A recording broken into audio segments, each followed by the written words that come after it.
This program features live coverage of an African safari and may include animal kills and carcasses. Viewer discretion is advised.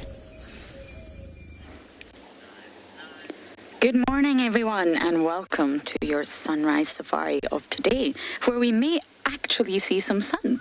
There's a potential of blue skies and that ball of gas making an appearance, which is very, very exciting. But we do have a beautiful scenario for you in front of us. We are sitting at the hyena den, but sadly it's empty. I'm afraid no hyenas. My heart is breaking. But I'm sure across all the different locations that we will be coming to you from in South Africa, there will be much excitement. So that means get ready, everyone. It's time for your live safari through the African bush.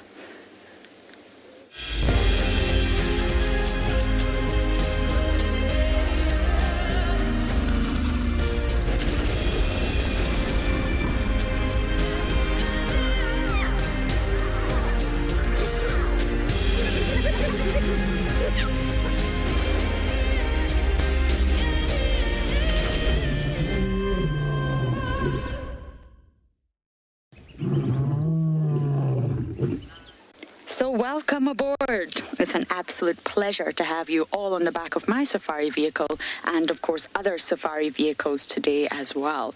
And it's not raining. I am overjoyed that it's not raining, but I hope I don't speak too soon. Because the clouds over there are looking slightly dark and grey. My name is Lauren. I do have Mpo on camera today. And as I already mentioned, I'm devastated. The hyena den is not active. But as many of you are aware, because you're here, there has been a time change. So we've started a little bit later. It's 6:30 here in South Africa. And I think that's just a little bit too late for the hyenas, to be honest. Although it's cold, on colder days you do have promise of the hyena den being active. But sadly today that is not the case. So we are going to bumble and check on Kuchava again and see if that beautiful leopardess and her son are still on the kill on Gowrie Main. So of course, before I forget, this is your live safari. Please do talk to us. Send in all your wonderful questions and your even more wonderful comments. And how do you do that? Well, there's multiple options. You can use the hashtag WildEarth on Twitter if you like to tweet. I don't know why I said it like that. I do not tweet. I do not know how it is to tweet. However, you can. Or you can use the @FC, which stands for @FinalControl, on the YouTube chat. Or you can head over to the Wild Earth website. You can register there and submit your questions. So there's many different options for you. And of course, if you are under 18, kids, please do talk to us. We love your questions the most. Just don't tell the adults that. And you email them to us, and it's kidsquestions@wildearth.tv. So you have a huge range of options for the way to talk to us today. See that, Mpo? That, my friend, is blue sky. I don't know if you can all see it because we do have a rain roof on, but it is blue sky, and we're heading in that direction, so it's very, very promising. I hope this afternoon we will get lucky with the hyenas. I don't like it when I come back and, of course, I'm not able to catch up with the Juma clan. It makes me very, very sad. But hopefully Kuchava will be there. Now, it was an Inyala, juvenile Inyala that they caught, I believe, and of course they hoisted it yesterday, or the sun hoisted it up a Marula Tree. So there's definitely a potential that they might still be there. Fingers crossed. Okay, as I bumble into the realm of blue sky, we're going to send you across to take a look at the weather from all the locations.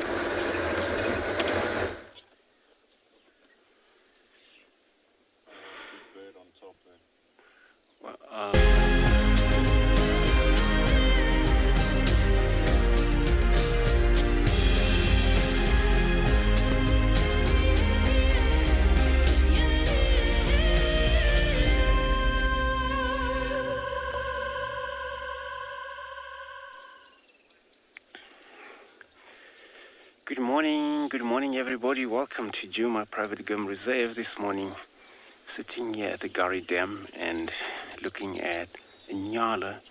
It's feeding about, and looks like it's only one male, usually where they separate from the females, all get around as a bunch of group of male together.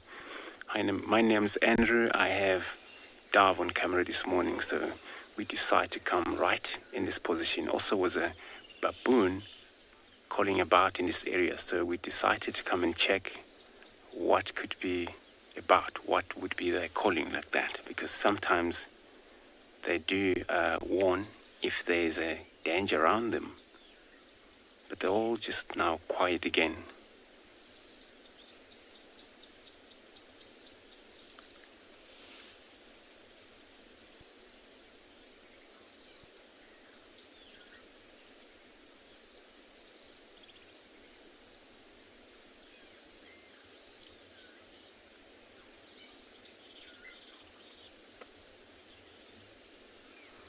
So they all went quiet, but if there is something, they would probably get going again. That's why when you look at that antelope, we know for sure that cats would pretty much interested on hunting antelope if there is a cat around here.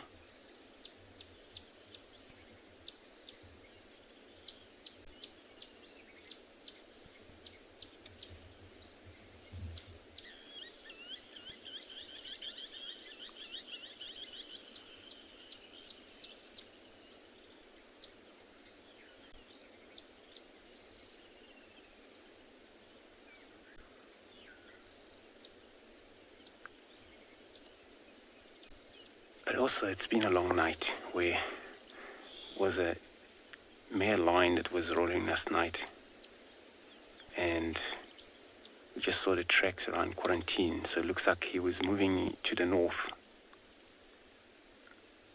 probably trying to reach the whole pride that was moving, or we saw yesterday. The guy saw this yesterday morning. They were moving across into Manyeleti there. Maybe he's going to catch up with them.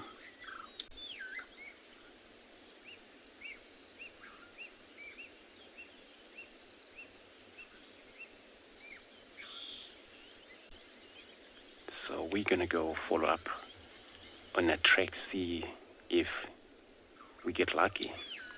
Since in this area it's all just went quiet, but we're gonna keep an eye also if there's something that we just miss or baboon couldn't see it clearly as we drive off.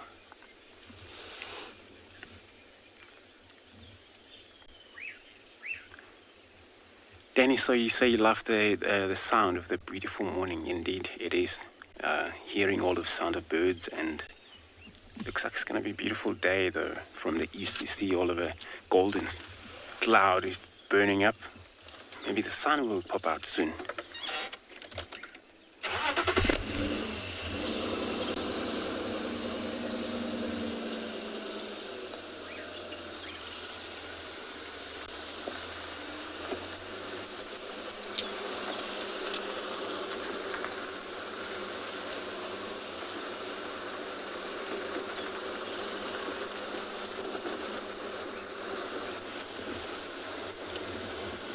And there is a lot of birds that was calling about, so sometimes there is it's a little bit of when it's about to be hot or sun come out, a lot of birds will be singing about, and then eventually when the rain stop and the birds were able to do their activity around, fly around hunting for their own insects and things.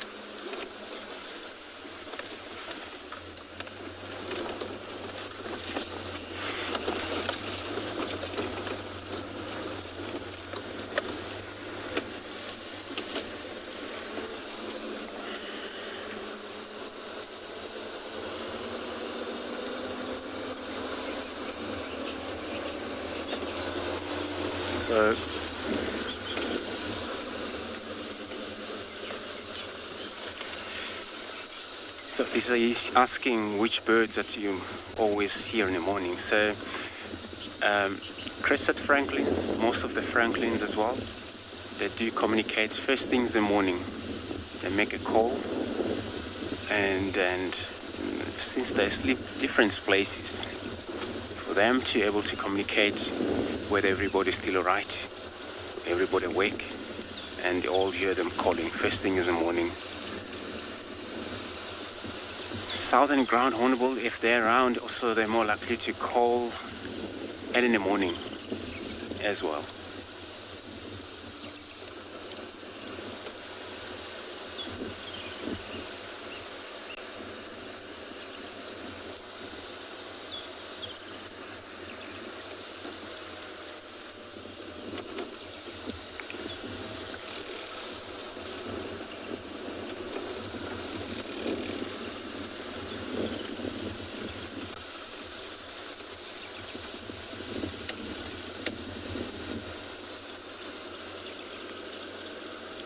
Well, there's been a lot of drizzling last night that was happening, so it's going to be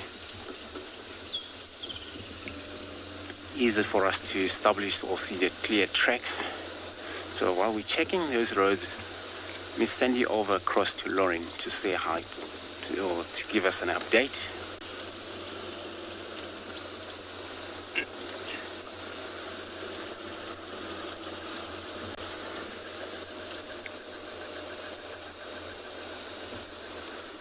Alright, so that's cool. Well, it's easily to see the tracks, as I was saying, because of the rain that we had or drizzling that was happening last night. So if it's ever tracks that I moved not long ago, you're able to see it clearly, that animal, and then you sure, or very much sure that animal didn't move far, or it's got to be around because the track's all fresh.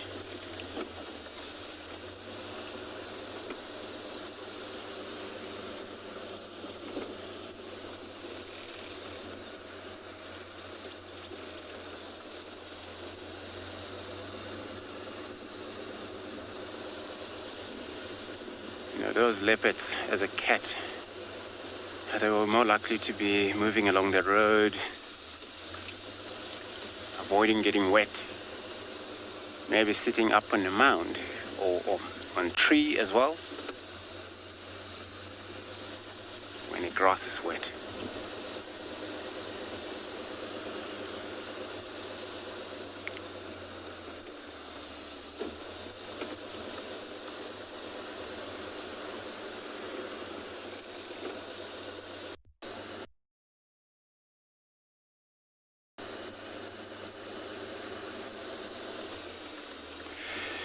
So let's continue again. I'm going to be sending you across to Lauren.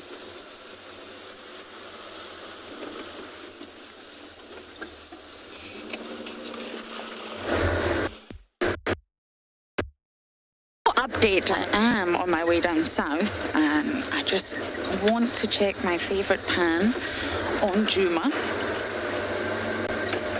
How is this, Simpo? Can you work with this? It's very quiet, I must say, compared to what it normally sounds like. Now, this is the little pan that's south of Twin Dams. It's actually the twin of Twin Dams.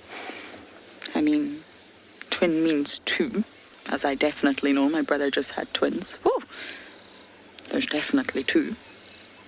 But this tree that we're looking at here is normally alive, buzzing with weavers. But of course, it's very early in the morning, and it's still cold. But as we progress into winter, this entire pan is going to change quite dramatically. And I have to say, I've got a heavy heart thinking about winter. One, I really don't like the cold. But two, everything's going to change. We're going to lose so many migrant species. The insects are going to disappear. A lot of things will change. But I do believe we'll still retain a lot of water. I think the dams, maybe not so much pans like this, but dams will definitely hold on to their water. That's for sure. It's not going to be a dry winter, but the vegetation will start to change.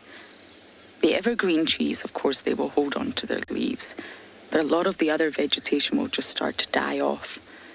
The entire color of the landscape will change. It will become very monotonous, very sort of yellowy, a really dry, barren color. So I am actually looking forward to seeing what this winter brings, but I also do have a heavy heart. All of the migrant species that you see, the kingfishers, the cuckoos, they will slowly, one by one, start to disappear. And then the cycle begins. We have to wait for next summer again. but this pan definitely has not woken up just yet.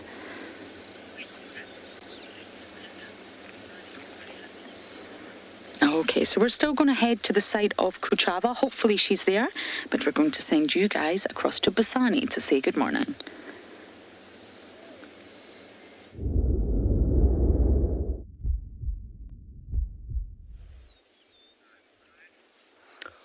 Welcome to Pindan Beyond, everyone. We have found just some zebras and voropists at the background, and there's some impalas, and there were some warthogs here earlier on. But have a look where these zebras are. Hello, everyone. My name is Busane, and behind the camera we've got Craig, and these zebras, they're in a long grass, which is they will be quite vulnerable to lions. So this morning the plans is to find the pride of lion around this area. But with them, the reason why they all like together today, it's like safety in numbers with voropists, warthogs, and some impalas. So, wow. In some places, you can't even see the whole body of an animal. You can just see those voropists, only the half of their body. So probably they just waken up not too long ago, and now they're busy grazing along. And really, it's a nice morning. Oh, it's a very beautiful morning today. And it seems like it's going to be a nice hot day as well. So we're going to have to try to cover some ground before the sun starts to get really hot. Because in the hot part of the day, the predators, like lions, they will go into the nice shady spot. And as you can see how tall is the grass around here, if they do decide to go into the nice shady spot, it will be very tough for us to find them.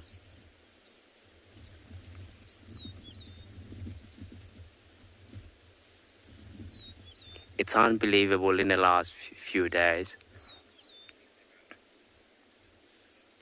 And Nunu, the zebras are very fast.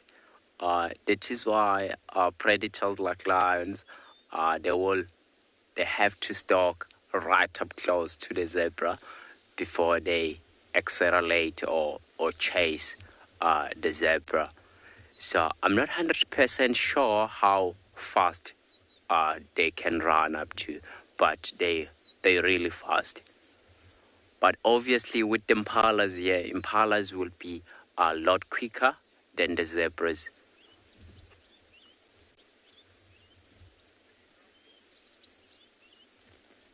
Wow, it's a very nice area. I was going to say that in the last few weeks, the grass level in this area, it was a lot shorter than what it is now. And because of the amount of rain that we had like in a few weeks ago, and the grass level does grow very quickly in this area because of the type of soil that we find here, which is known as a black cotton soil.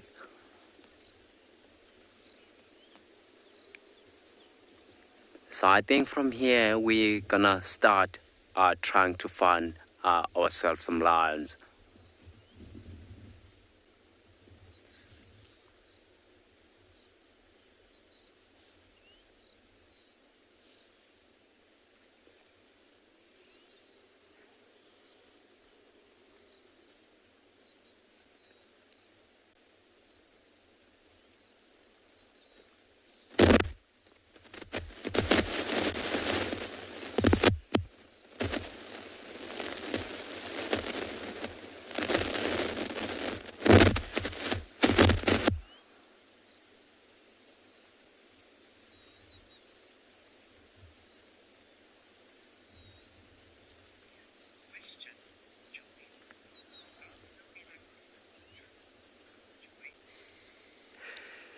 Yeah, Joy.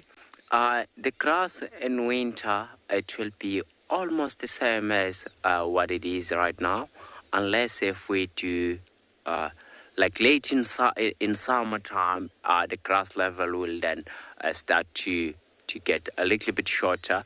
So in this area, normally the grass level in winter time it will stay exactly the same. As you can see how tall it is right now. So, but in some other areas, because in other areas there's lots of termites that feed on the grass, does cut the grass a lot shorter, so it does open it up a little bit.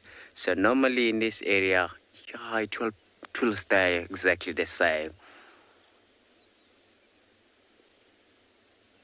That is why I think it's also because there's not a lot of animals that graze the area. So we do try to control the capacity of the animals in the game reserve. So we'll know exactly the number. We'll keep the number in the right place. Because what happens is that if we don't control that number, so the animals do tend to overgraze the particular area, which is the bad thing, because you may run out of grass, then you have to step in about moving the animals to the different areas. But here, because we're quite a big game reserve as well, and the animals, they're not squashed. I think these wildebeest and zebras and impalas here, they're gonna be here for quite some time. As soon as the sun does get a little bit hotter, they're not too far away from the nearest water hole, so they might go there and have a morning drink of water. I think while they're busy enjoying the grass, we're gonna leave them and carry on with our lounge.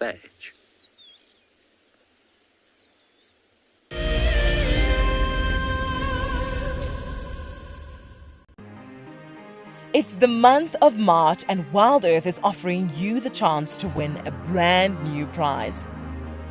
Sign up to be a Wild Earth Explorer and you could win a 5-day eco-training ranger experience for 2. Eco-training is the pioneer and leader in safari guide and wildlife training in Africa.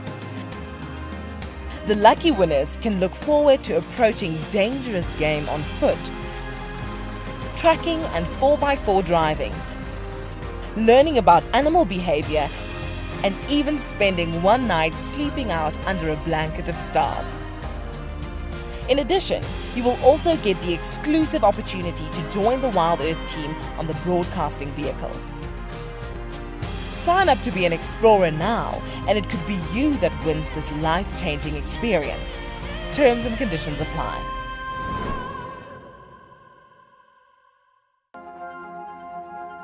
What are you looking at, man? That's its gangster face.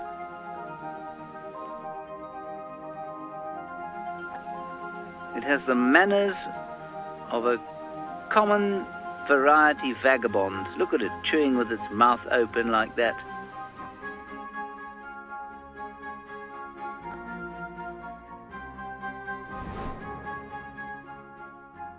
My name is Steve, and one of my favorite things at Wild Earth is getting questions from you. The type of questions that I really like are those ones that really help us to unpack and understand and really integrate the ecological knowledge and fully appreciate the importance that animals such as these Cape buffalo bring to the ecosystem. If you want to ask a question on Wild Earth, you're going to have to register on the website. But once registered, just head on over to the live safari page and enter your question under the live feed. Look at this, the little one is up and about. Certainly hasn't had enough milk at this age. No amount of milk is enough. Oh, corky. Too sweet. Oh, look at this.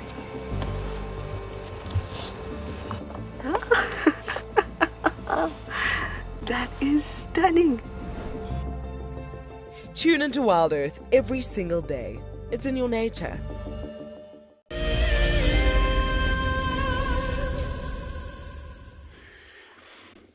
Great, so we now have, looks like the whole group of impalas, or a rank of impalas, the whole group, right on the road. There's been quite a lot of birds about come out because the rain slightly stopped.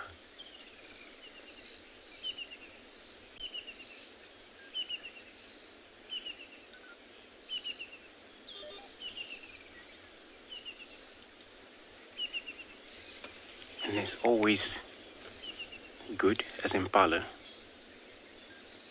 to make sure that they start the day in the open patch. Safety comes first.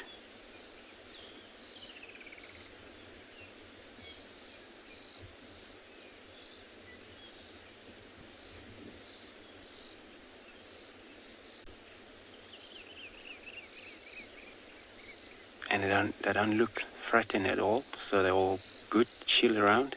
It was the one male that was pushing them up and down.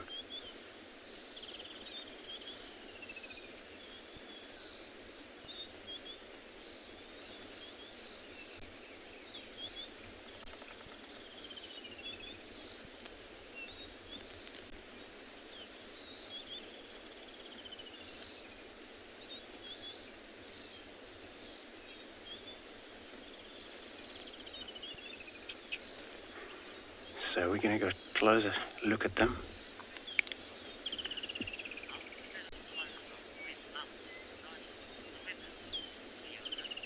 So if you're only asking why these impalas out guiding into the weather. So impala, we understand that they remain in a group, but being in a group, there's a lot of chance for them to help each other, look out for survival. But there is a time sometimes they move into a thicket where when they do that also they're gonna be make sure that there is no or anything disturb them. The impala also one of the success animal out in the bush, building group up, applied a lot of a chance of survive. They do feel colder sometimes when it's colder. When they group up, it's all about combined for a warm at the same time for a safety.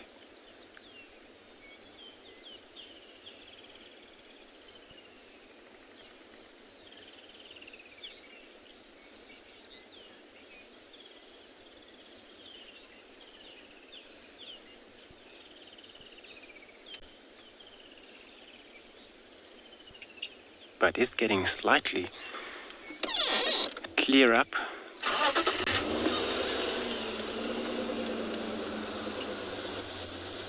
And they will be more active once it's all done. So at night, what they do, they all just make sure they group around. It's got to be open enough at night when they do that. Everybody look different position. And that's how they work together. That's why they're out about.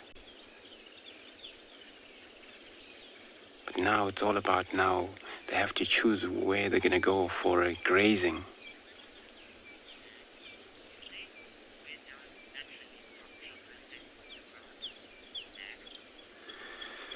So, sorry, can you repeat that question again?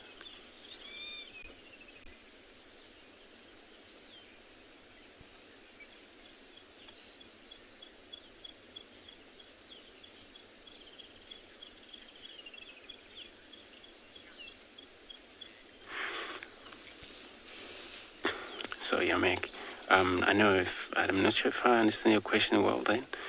So were you asking if they do move pretty much low into the ground naturally? Oh, they hoof naturally into the ground. So they do. They actually well build up beautifully with these. If you look at their hoof, now they're in a thicket. But they they have this kind of like unique patch which is chuffed black, which is called multitazzled. They all play beautiful characters of all of them, but sometimes it also could that attract them. If it's any danger around here, they're actually easy to be tracked, because that tooth, it's actually a rich in kind of secretion of oil.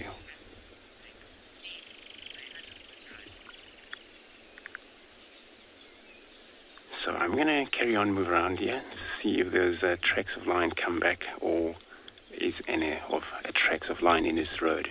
I'm going to be sending you across to Steve to say hi to everybody.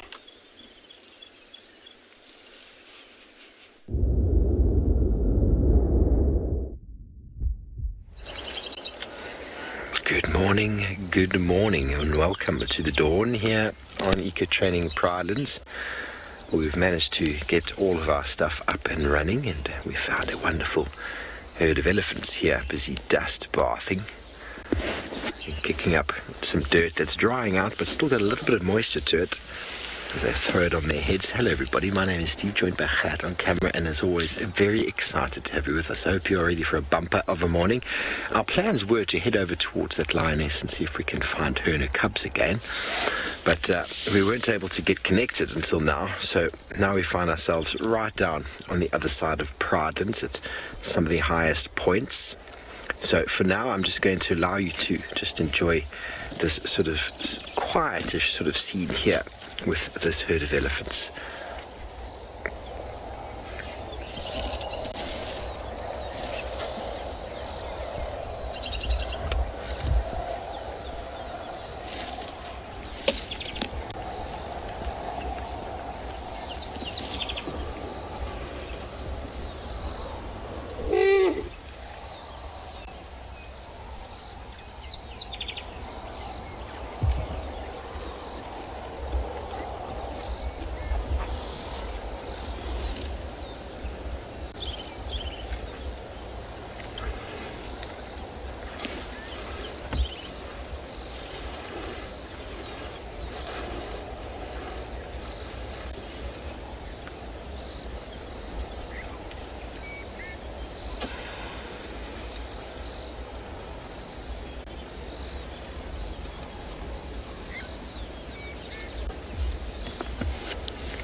This little one is being ridiculous.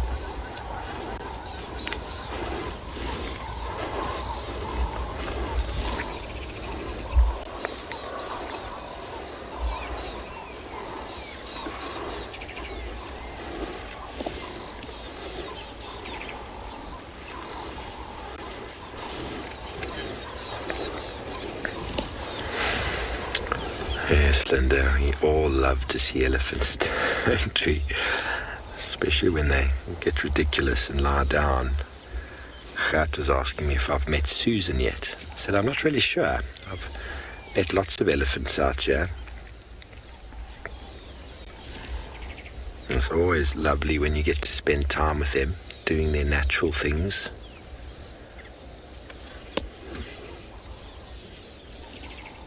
Youngsters learning how do you pick up dirt.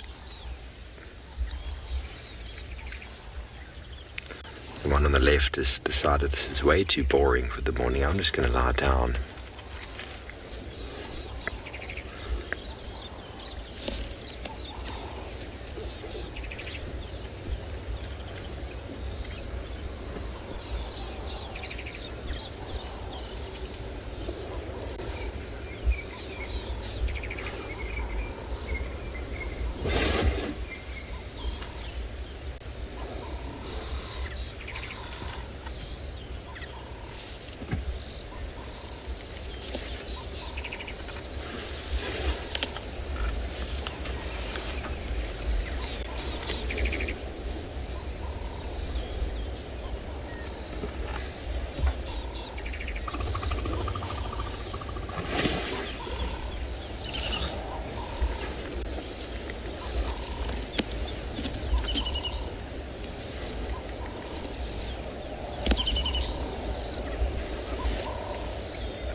Good morning, everybody, and welcome back to Tualu Kalahari. Look at this fantastic find that we are spending time right now with. That is just so gorgeous. Look at that on a morning rise as we're literally having all of these little guys popping out. As I said to you last night on drive, as we found that wild colony of meerkats, this was our plan for the morning. And look at that, the Khosa group of meerkats, as we've just found them been coming up. So, I am Johan. I am your guide for this morning again in the Kalahari. And behind the camera is me.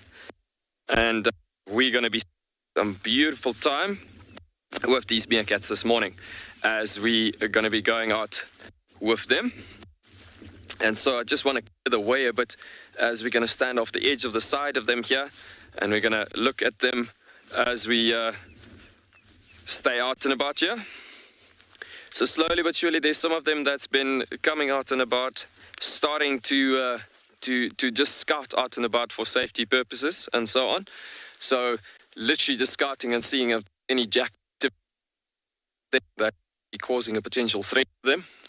There's one that's coming up to the sunny position there at the moment, and just up to that spot where he's potentially going to come and shine or catch a bit of sunlight to warm up a bit in the sun as well. But nice to see this group of meerkats than the other group of the Rockstar group that you've been looking at over a long period of time. Now, the reason why we chose these meerkats this morning is because there's brand new babies that we I think it was about 2 weeks ago that we were broadcasting. And so finally we've heard the rumors that some of these pups have been coming out. So it'd be pretty great to actually see these pups coming arise. So that's the moment we are actually waiting for at this given point.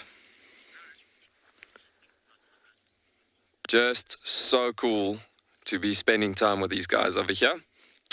We're going to send you back over to Lauren with this gorgeous sighting, sending you over with an interesting grasshopper.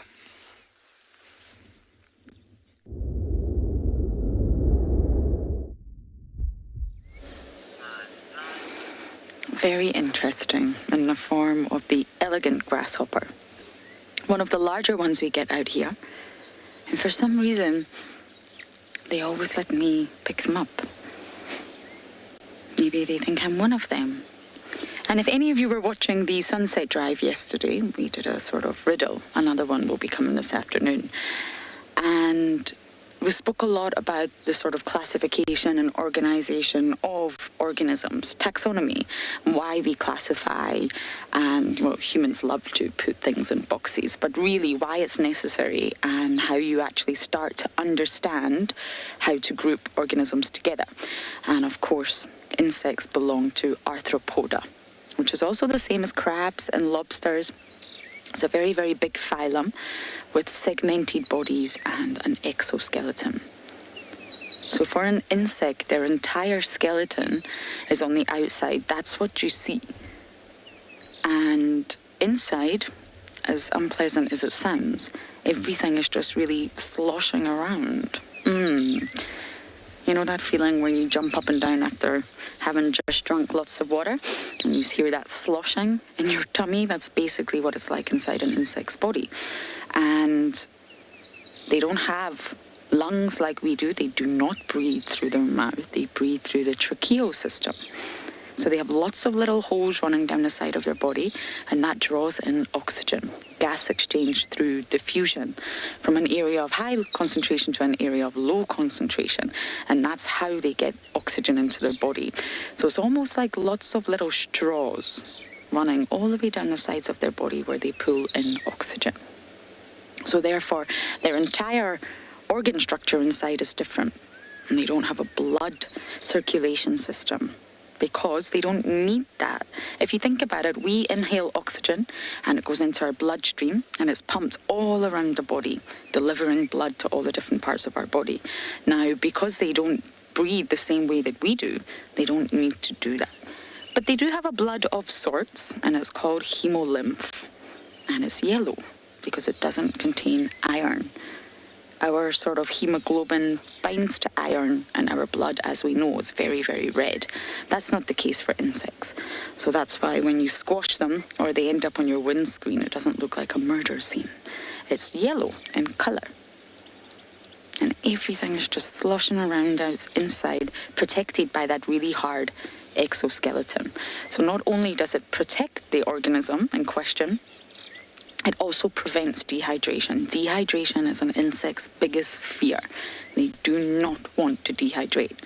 I promise you this little guy's alive. Ah, there we go. Are you just listening to me, laughing at what nonsense I'm talking? I'm sure you are. But yes, I promise you he's alive. So protection from dehydration is very, very important. So it's not just a dry exoskeleton. The entire sort of body, including the antenna, the legs, the head, not the eyes, but everything else, is actually covered in a waxy substance. It's very, very waxy, almost like Vaseline, if you like. And this is also protecting from dehydration. But what that means is that it's going to become very, very difficult to grow. You're limited in this body that you're in because you've got a hard exoskeleton. How on earth do you grow? Well, that's why insects have to molt. They go through a molting phase where they shed their exoskeleton and they start to grow a new one. But they can't leave themselves vulnerable. They can't leave themselves in a position where they've shed their exoskeleton, but they haven't grown their new one yet. So they're just a very, very soft, malleable, juicy snack for any predator.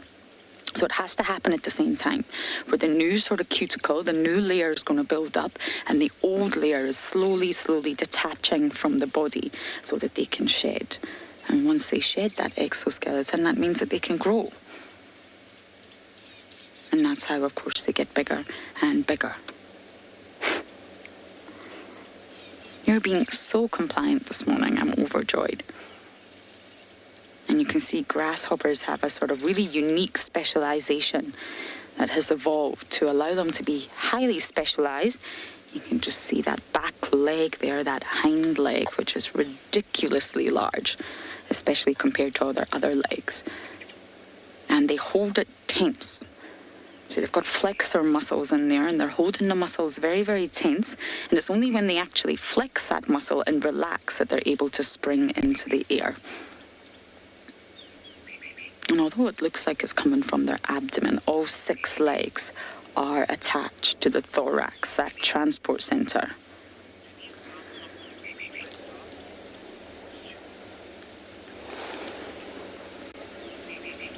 Elton, one more time with that question, sorry.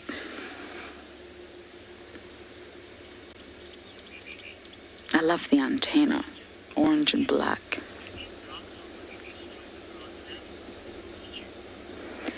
Duke, you're asking, do these grasshoppers... Okay, we've got a little bit of a traffic jam here. I'm going to have to move. I'm getting stared at from behind. Bear with me. Let's try and see if we can move with our grasshopper. No, these grasshoppers do not. But, of course, they're... Hold on. I'm trying not to ensure that I scare this little guy. I'm going to pull off to the side and let the other vehicle pass.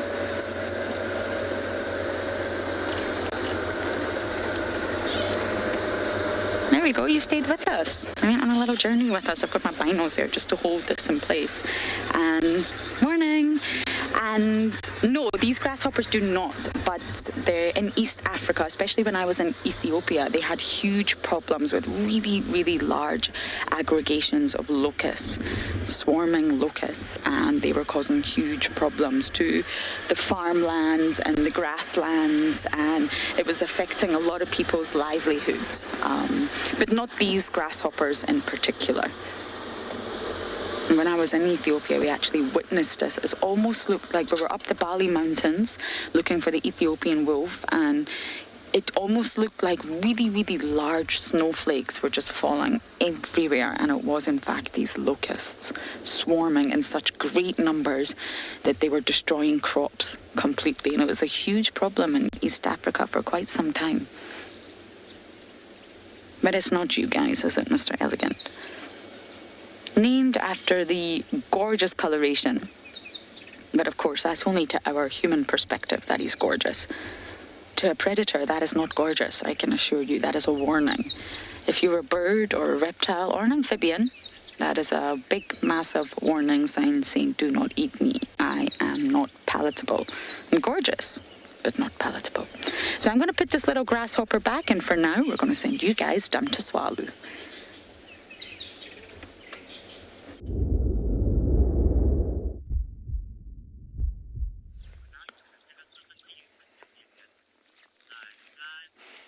Welcome back, folks. So, as you can see, our beautiful two posers has just come up to this sunny spot as they're just starting to sun themselves. We've had a family of jackals that suddenly just came past here, and having the jackal presence plus a whole flock of atom stork that came past just caught their attention quite a lot. So some of them has just moved off back towards the shaded spot of the burrow systems again on the back there. But yeah, looking at these guys, this is typically what would be happening first thing in the morning, where they will sun themselves, as you've seen it on previous broadcasts and so. But yeah, that beautiful darker bellies being faced towards the sun, just warming themselves up and getting them ready and started for the day. It's like the solar panel that starts up the engine for the early morning as they start scouting. And we're still awaiting on those little pups to come out and about. There's one more popping out of the burrow system now. A bit of nest maintenance happening there. As you know, they do all of their pooping and everything happens down in the burrow system at night. So it's just obviously just to avoid ectoparasites, as that one was just popping out of the edge of the burrow there, starting to clean and do a bit of house maintenance, sweeping the floors a bit of the house and everything like that. But yeah, stunning to start the morning with these tiny little characters just scouting over the area and figuring out what to do, what's next, what is safe.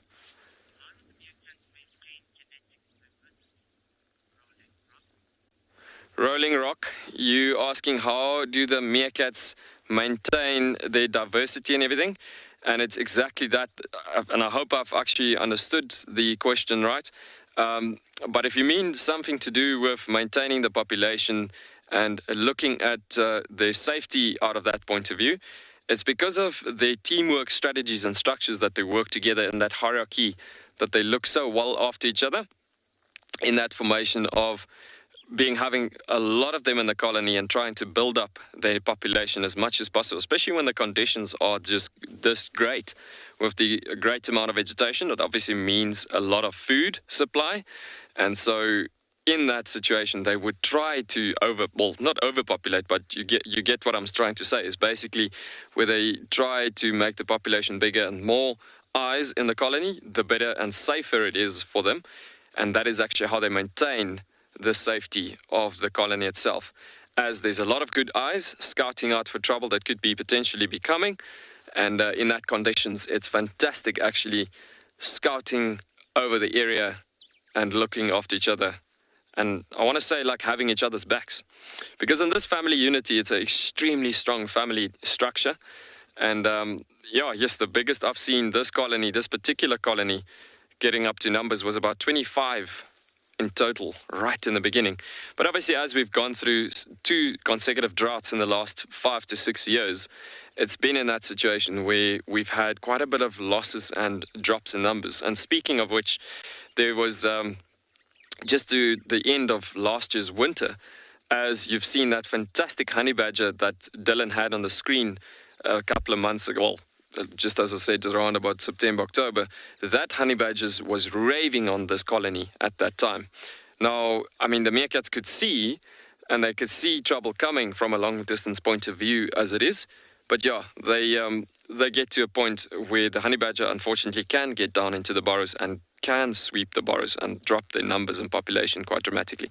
So yes, they have taken a bit of an impact from honey badgers in this area, but as you can see, the population has just fantastically inclined again, as we're looking at the amount that is inclined to 9 of them in total with the pups.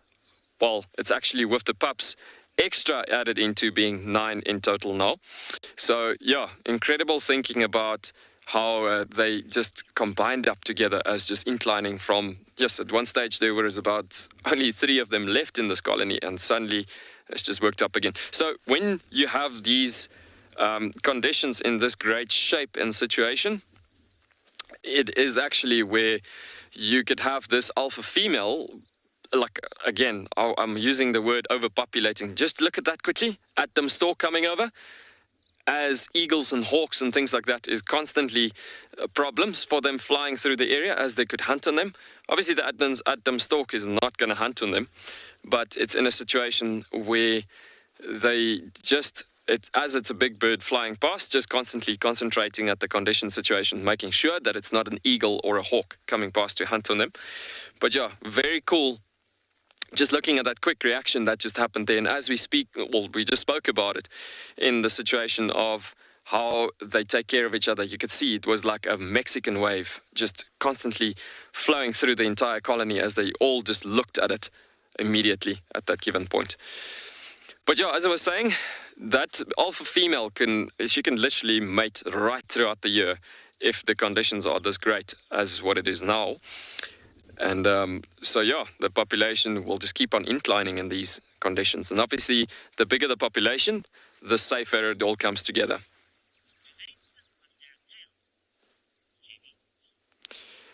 My apologies for not hearing the name of the person asking the question there. But yeah, the question was actually, do they sit on their tail? Yes, they actually make use of it as a tripod.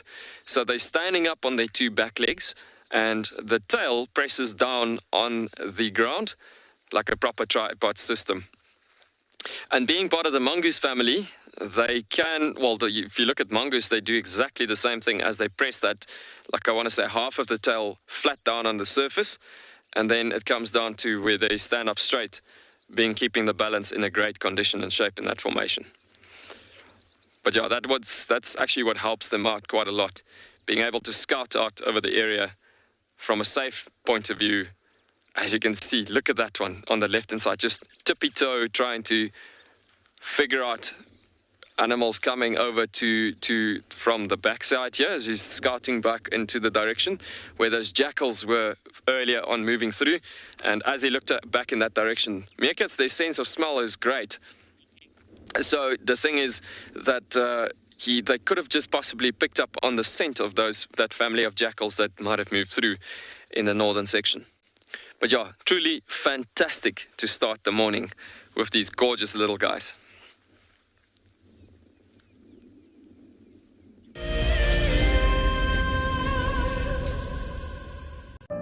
Wild Earth is launching a brand new bushwalk from Pridelands, with a slew of potential dangers lurking.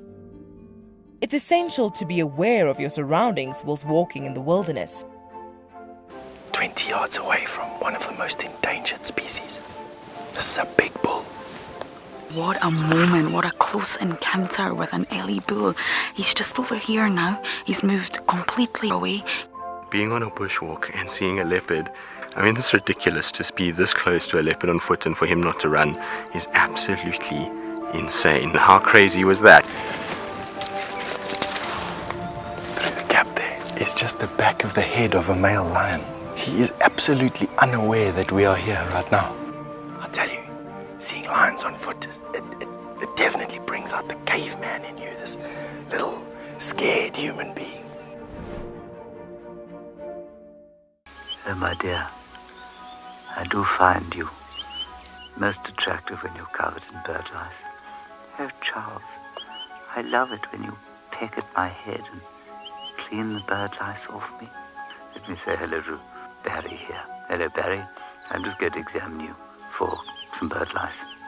Charles, I don't know if I'm comfortable with that. Oh, all right. I shall look for bird lice myself then. Hi everyone, my name's Daniel Fisher and I'm going to be your guide this afternoon. I'm looking really forward to taking you through and showing you all the beautiful places here at and beyond Ngala. If you have any questions, please register on our website. Once registered, go to the live page feed and post your questions underneath the live feed. Join me on my next safari through and beyond Ngala on Wild Earth. Send me live questions through the Wild Earth website and I'll answer them live from the African bush. The croc is still holding another one there. It's holding from the hindquarters. I would really want. The wildebeest cross is trying. The croc is holding the tail. It's holding tight. Oh no. Goodness me. Lucky, lucky wildebeest. You have another day to leave. Expect the unexpected here on Wild Earth daily.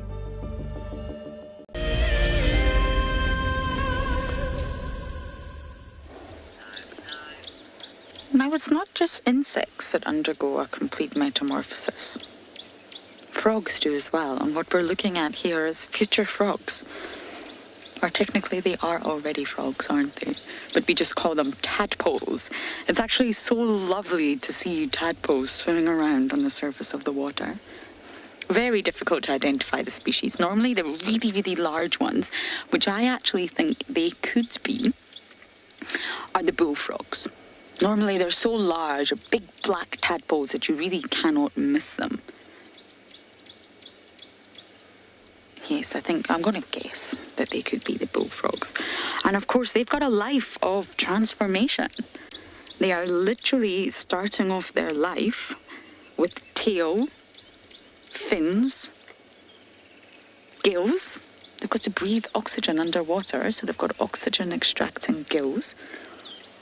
Mouth parts that are, of course, designed to eat algae, predominantly algae. There's lots of algae in Chitwa Dam. So a complete digestive system that is tailored to being vegetarian, processing algae.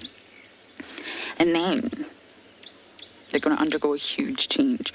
And this is actually driven by hormones when it comes to frogs. And these hormones are from the thyroid gland. We also have a thyroid gland, and the pituitary gland. And once these hormonal changes take place, then everything starts to change. So a full skeleton with the vertebrae for a frog is going to start to develop. A full skeleton, can you believe that? Bone is going to start to develop within the tadpole. Special muscles. Got to remember, frogs have also got those specialized hind legs, just like grasshoppers have, to spring into the air. Lots of different muscles. A tongue. Yes, frogs have that very specialized sticky tongue. Eyelids. Skin, proper skin that the amphibians have that allow for gas exchange. It's very porous. And of course, they become carnivores. So they need a digestive tract that's going to be able to handle processing other organisms. So it's a huge transformation. It's not small by any way, shape, or form.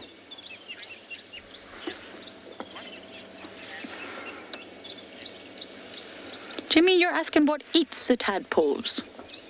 I hope that was correct. Many things. They are the perfect snack for so many different animals out here. So fish, some carnivorous fish, which we have lots of in Chitwa Dam, like your catfish, they will snack on tadpoles. Then you'll get the birds. We locate Mafazingwe, just western side of Kayamanzi staff waters. Okay, we have a leopard in Buffelshoek. I wonder if we can head there.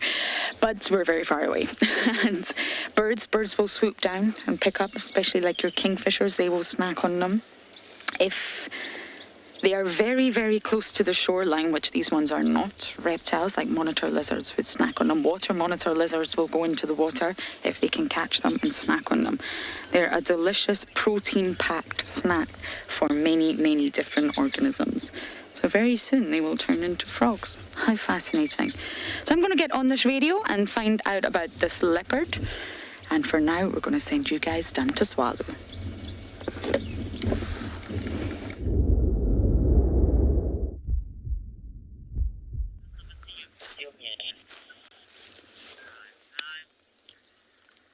Welcome back, everybody.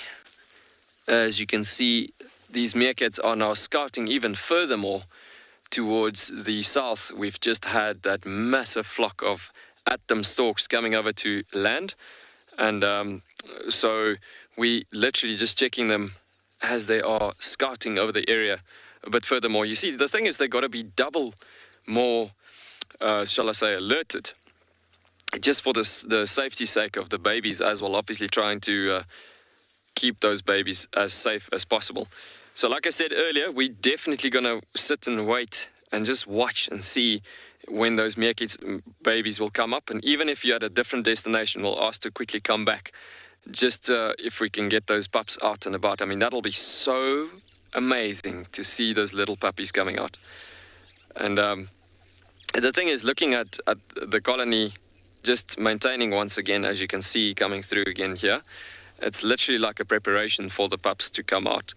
And all of this is just to make double sure that it's definitely safe to do so, because it's also in the same time a training process for these pups, as the adults show them how to safely, shall I say, come out of the house and the nest or the burrow system early in the morning.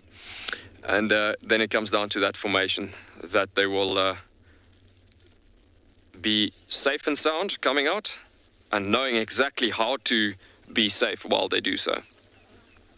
How to observe, how to look for troubles coming out and about. And it's good if there's every now and again a hawk or an eagle or something moving past while they are in this training process, because that shows them also how to escape from dangerous situations in that formations. But yeah,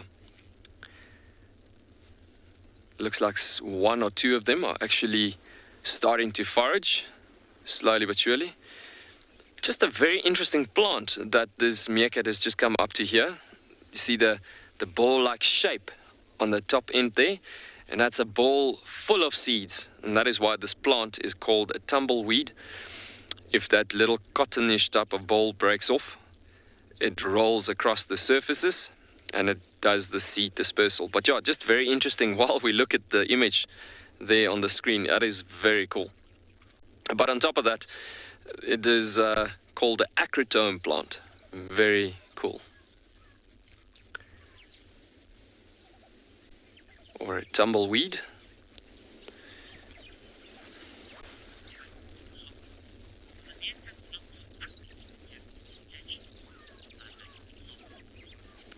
Climate at home, you asking if the meerkats are not too quick for jackals to catch. The thing is, meerkats, majority of the time, yes, because there's a lot of them with fantastic good eyesight, they manage to escape well in advance most of the time. But you do get to that situation, like let's say before anybody woken up early in the morning, you could get a jackal sensing the fresh or scent of the meerkats that went down there at that burrow systems at night. And then he could sit on the edge of the bush, and as the first one could come up, he could actually grab that one, as he did not know that there was somebody outside the burrows awaiting upon them. So yes, they can get caught up at some given points, but it doesn't happen a lot.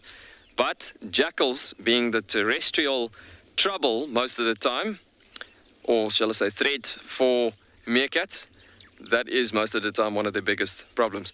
Veronique, our main meerkat habituator, has had a very interesting sighting the one day, actually with this particular group that we're looking at now, where she sat outside the burrow system and waiting for them to come up early in the morning, and she was actually scouting over the area as well, looking at the surroundings, just as we as people that loves the bush do every morning, looking at a new life that could have come across the landscape. But anyways, as she was looking at these meerkats, she was sitting there for well over a half an hour at that particular burrow system, and the next moment the first meerkat popped out, and she was obviously sitting there for a long time. The next moment there was an African wildcat just jumping out of the bush, grabbed that first meerkat, like right there, from all that time that she was sitting waiting there. Actually, she had that African wildcat just grabbing the meerkat right in front of her and just ran off with the meerkat. And that was obviously a big shock to the group. But yeah, it's not just jackals from that point of view that could cause trouble, but also cats like your African wildcats or the caracal even. But yeah, once incidents and situations like that has happened. I mean, she couldn't believe what have just happened right in front of her. And how long have that African wildcat been sitting in that bush close to the Boris system without her even being able to notice it, because it was just camouflaged so well in the bush. And it just happened right in front of her. I mean, it's a once-in-a-lifetime opportunity to see something like that happening. But yeah, it was quite a shock for the family at that given point. Pups are coming out to the central section on the left-hand side of the plant. I just saw 2-3 little heads popping out there, guys. Can you believe it? There is the Hossa group, little pups coming about right now. Slowly but surely, you'll see them coming arise through the little plants. Slowly but surely, I'm seeing little heads popping out there.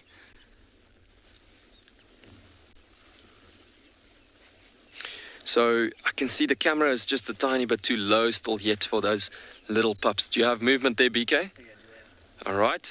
So we'll see slowly but surely, as you can see, their little heads are going to come up.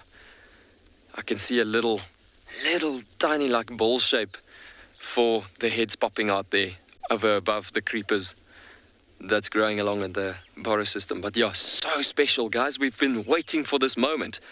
Look at that.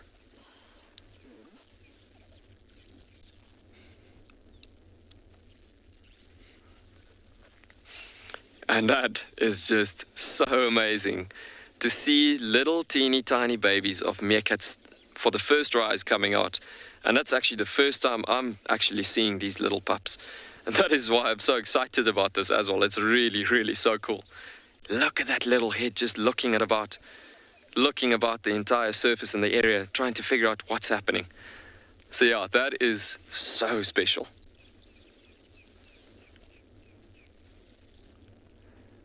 Check how they're looking at the adults over there, trying to figure out, okay, so is this what we need to do? Is this what we need to do? This is how we need to stand up, right? Okay, so elders, how are you doing that? Hey, look at me, friends. I'm actually being able to stand upright.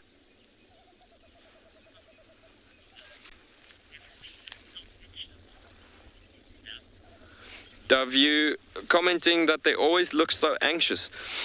Definitely. The thing is, they when they come up for the first time, and I've seen it with many meerkat colonies, for the very first time that they come out, they're always quite afraid, thinking about the situation of, is it safe enough to do so? I mean, it's a brand new world opening up.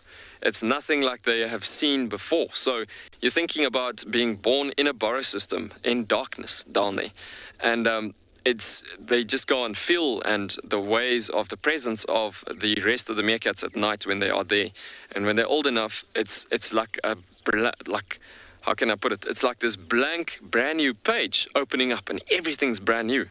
So everything, almost the slightest of movement of even just the least harmful bird landing in the tree, they don't know if they can trust it.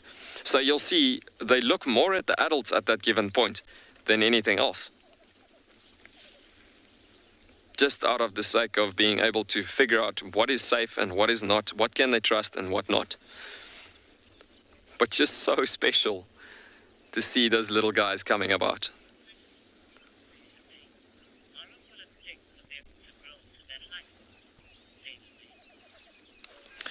TaylorMade, you asking how long will it take them to grow to that fully grown adult meerkat? You know what? If it depends completely on how well the caretakers of the group is raising those pups. Because each and every meerkat pup gets their own caretaker. The alpha pair being the parents of, obviously, of those little pups. They're only there for leading the group, like the pack of African wild dogs, and leading the group to success. So it depends completely on the adults members within the group. Like you see there, he's already holding on to a relative that is standing upright as he's trying to figure out, okay, this is going to be my caretaker, and this is my caretaker.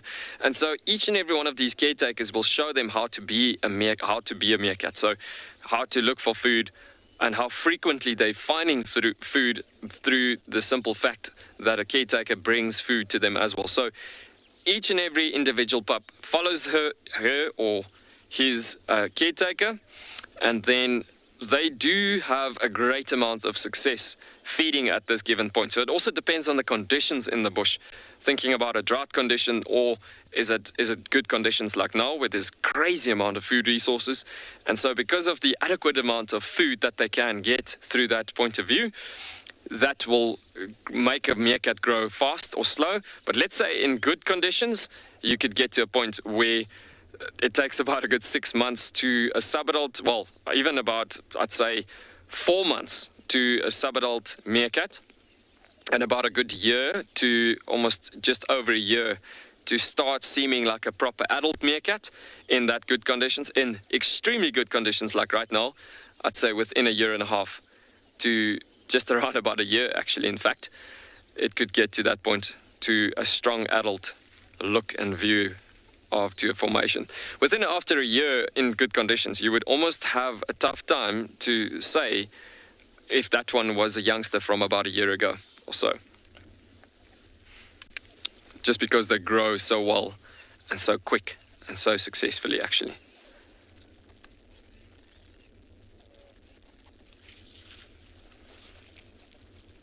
Guys, that is just so special. The moment that we've been waiting for, and there they are. Look at that comfort. So special seeing that caretaker holding on to the pups there. And watch this, they might actually follow those others out to the maintenance of the other burrow system that's gone out that way.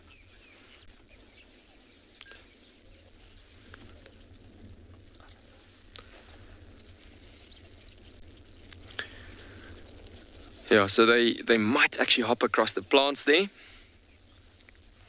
to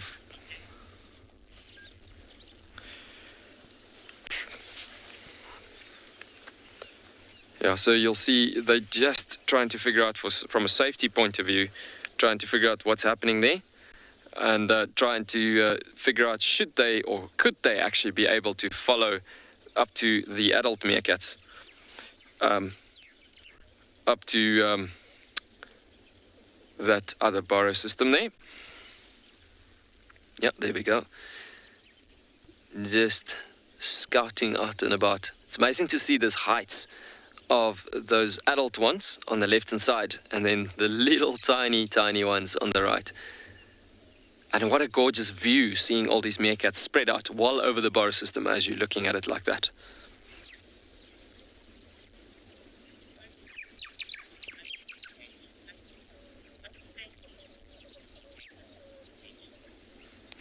Haven, age 6, you asking what are they eating or what do they eat?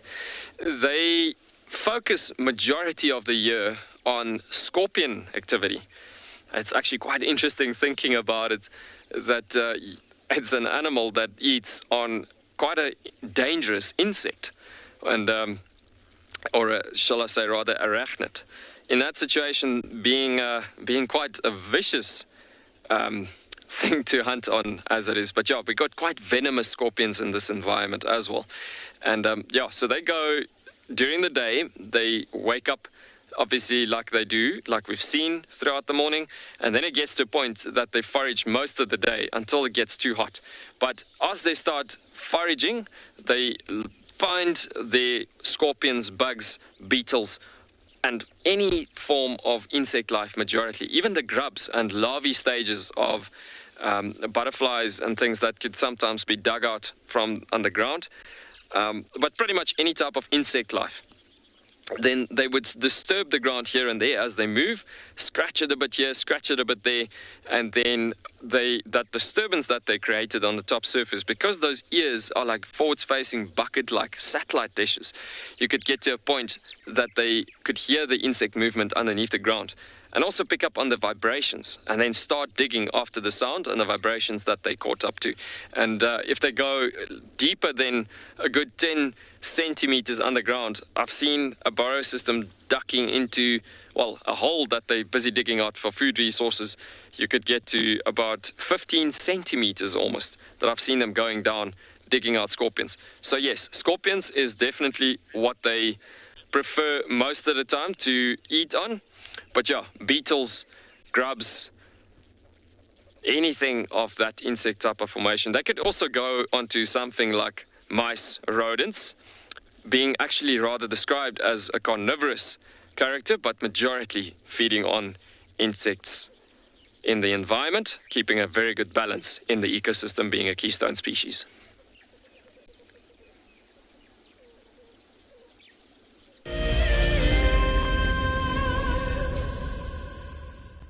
When on safari, there's nothing better than an evening spent under the stars chatting around a fire, with the sounds of the wild all around you. If you sign up to be a Wild Earth Explorer, you can build your own memories by joining our guides for regular fireside chats. Subscription payments can be made by PayPal, credit card, and now bank transfer. Wild Earth Explorers, it's in your nature. We stopped as the dusk was settling and there was a zebra mare underneath the bush. She was lying down. We didn't really know what was happening, and then we saw it. Everybody, there's a zebra giving birth there. There's a zebra giving birth. This is a zebra giving birth. Look at that. Look at that. Oh, you clever mare. Well done. It's born, everyone. It's born and it's alive and it looks fine. This was, of course, an unusual sighting. Normally, herbivores like impala and wildebeest and zebra will give birth during the middle of the day. This is when their predators like lions and hyenas are fast asleep. But as this little foal took its first steps, the dying embers of the day had just gone over the western horizon, and it was just the time that the hyenas and lions were starting to get active and go out foraging. This is why we didn't light up the sighting, of course. It may have compromised the zebra's eyes and at the same time attracted those hyenas and lions to the activity.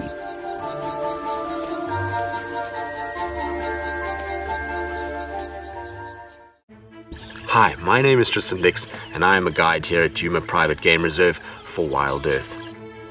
We love connecting you to the African bush, and we always look forward to all of your questions. If you want to ask a question on Wild Earth, you'll need to register on the website. Once registered, go to our live safari page and submit a question below the live feed. Catch up with me on Wild Earth.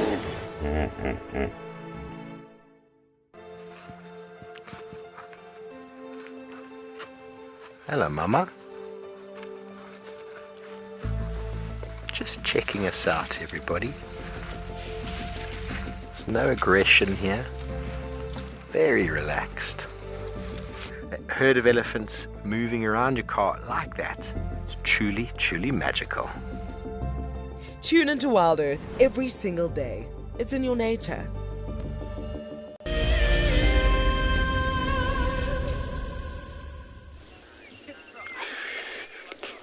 Wonderful. So we came this far north into Beversook and respond to Insele, the leopard, the female leopard. As you can see, she's right in the tall grasses but busy cleaning off, since you have a lot of walk into these wet grasses.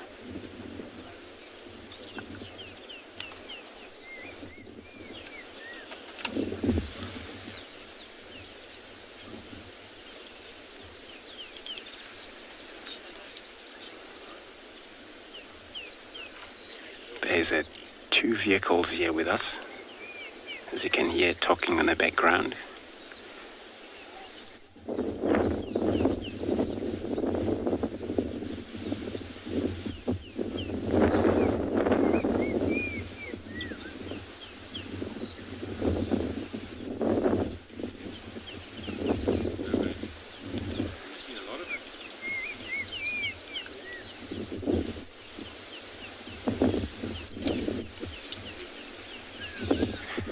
Probably been in a lot of a move,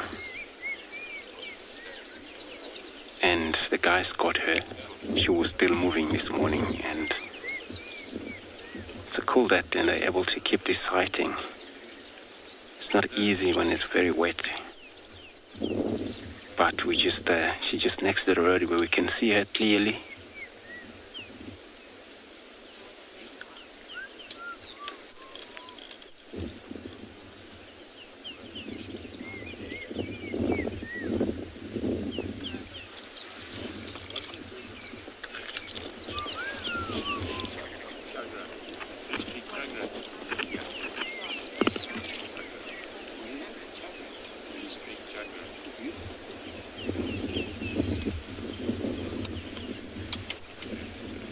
looks like she's doing pretty well there.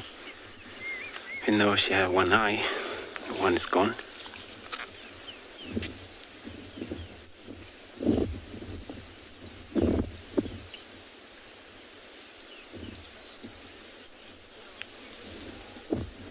Now off she goes. So we're going to try see if we can follow her. It's not easy, but we're going to try that. There's two other vehicles here, which is going to give us each other a chance.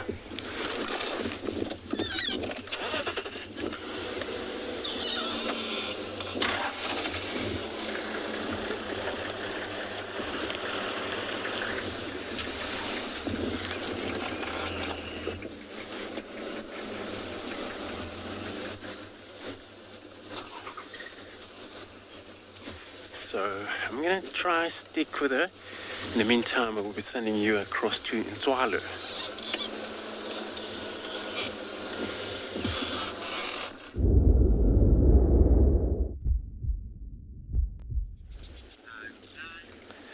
Welcome back, folks. So a very crazy incident had just happened here. We had an entire flock of easily over 60 Abdomen storks just flying over this entire population of meerkats. And as I was explaining a bit earlier, they all just got such a big fright and just all ducked into the burrows and then popped out again.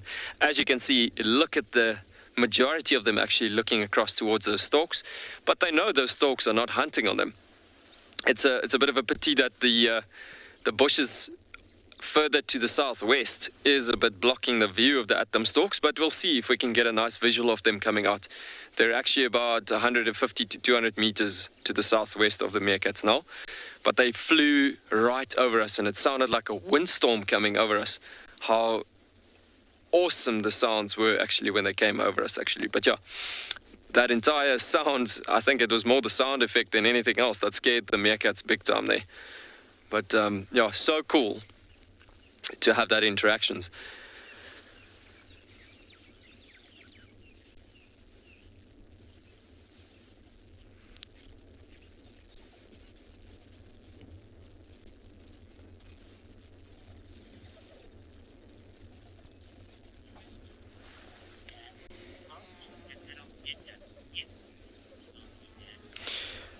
Darcy Ann, you're asking how tall can meerkats get?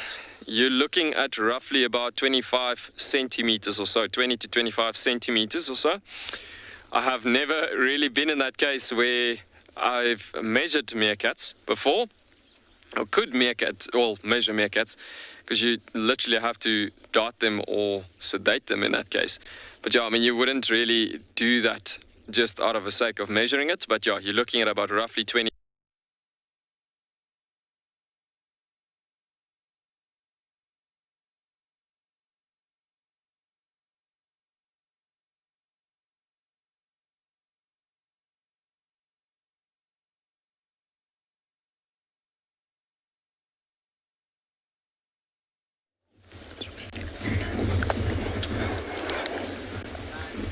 Sorry about that. I don't quite know what happened, but I'm more than sure Swallow will be back. Pushing over change. Sorry, Game Drive Radio has a knack of always going off when I'm live. Now, we've came across one of my favourite birds, and I say this about every bird. Every bird's my favourite bird. It's very difficult to choose. How do you choose a favourite? Anyway, this is a bird that I like very much, and it is, of course, the brown-headed parrot. Terrible name, but we won't go into that. We shall just agree that it does have a brown head after all. Forget the marvellous green body. And they're always found in this tree. There's not just one. There's actually many of them, and they are said to be monogamous. So, of course, it's very common to find two of them together, the monogamous pair. But they're solitary nesters, so it doesn't mean they're colonial nesters. So although you see quite a few of them together socially, it doesn't mean that they're nesting together. Now, you will find the male and female together all year round, so it's quite a solid bond, solid pair bond. Now, whether extra copulatory pair bonds go on, I cannot say, but they are strictly monogamous to one another all year round. Now, they normally use sort of woodpecker holes, if you like, to nest, and I wonder if they're nesting here.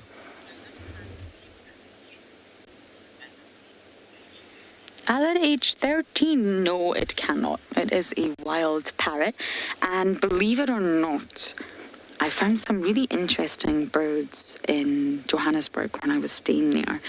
They were parrots of a sort, and I thought, this is not entirely normal.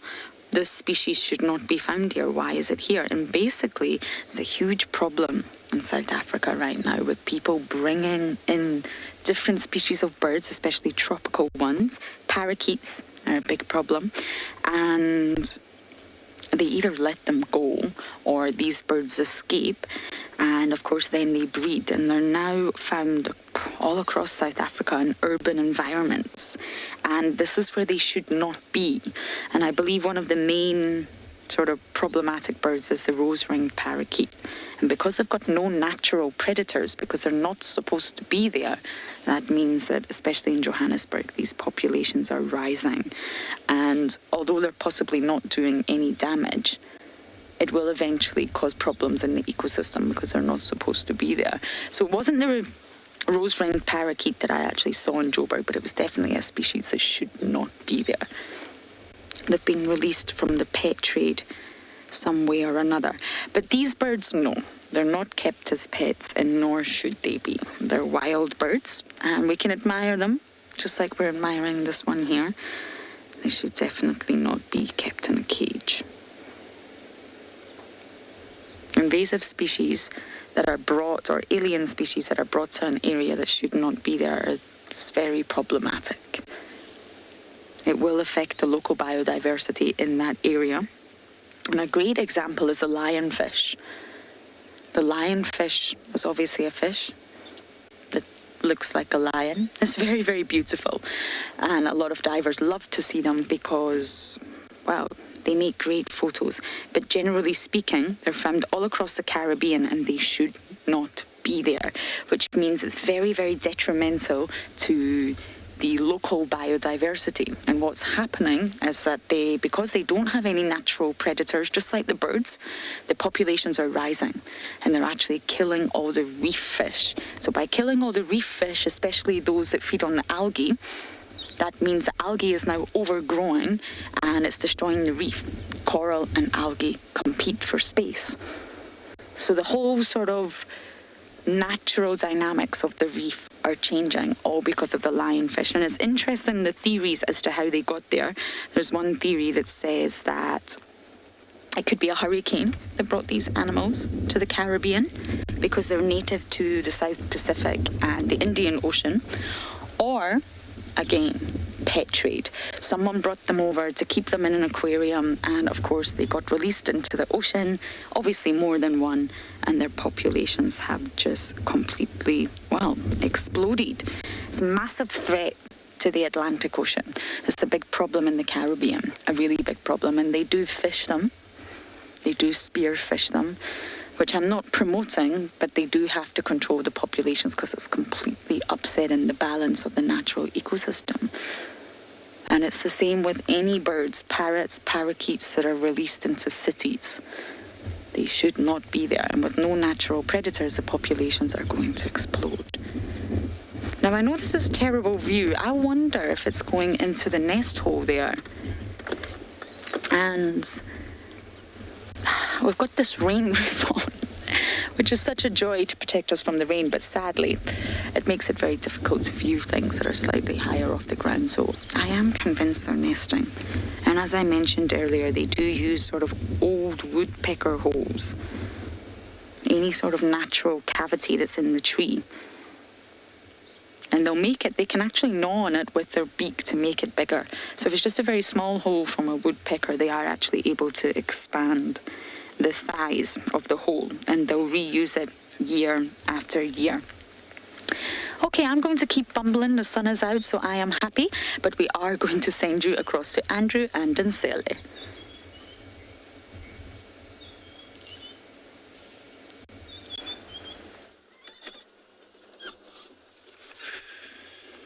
Cool, so we still and disposition of Sally.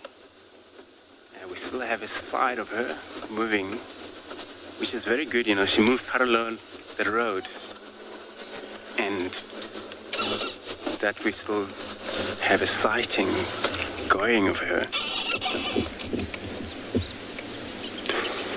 We speak earlier about the sun coming out, as it did already. Beautiful light.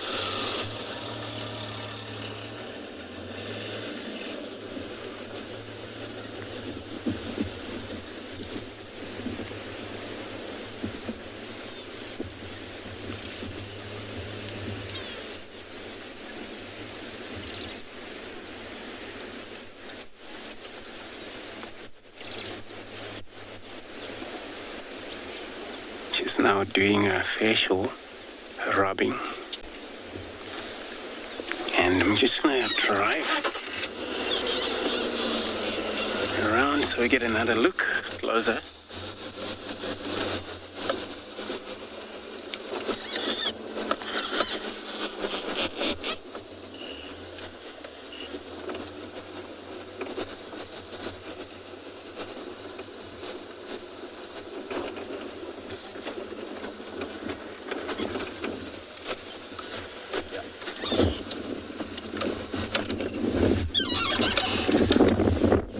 That she's moving into this very tall grass, even though it's quite open, but a chance of her still going to continue moving. It's a great that it's not hot, wind a little bit.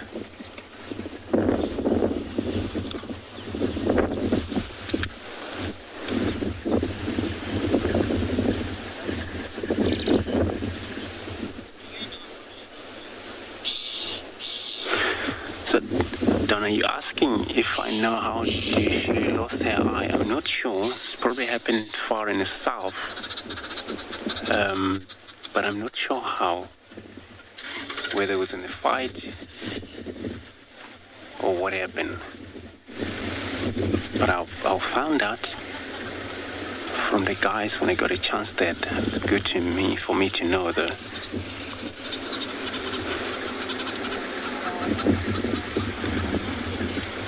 It looks like she's got a beautiful history that she come far from the south, all the way back this way in far north.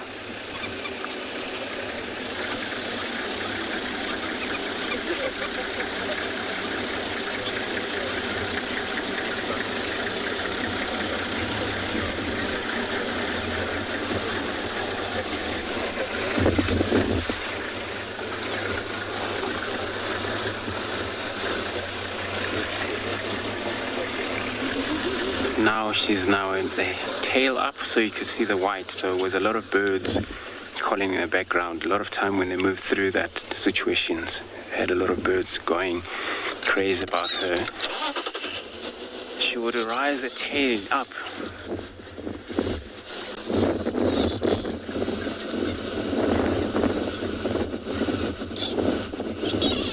Maybe age 8, so you're asking what it does mean when it tails up like that. So a lot of time the leopards, when they move into places where they get yelled by birds, species, and then for them to rise a tail like that, it's all about communicating or saying to birds that I'm not hunting you birds, I'm not going to hunt you.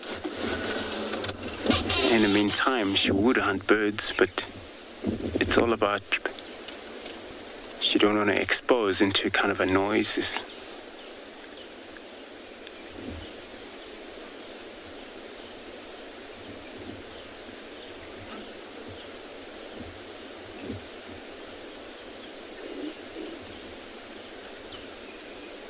Where birds would actually alarm call for any danger, whether it's a bird of prey, whether it's a snake, anything that could kill them.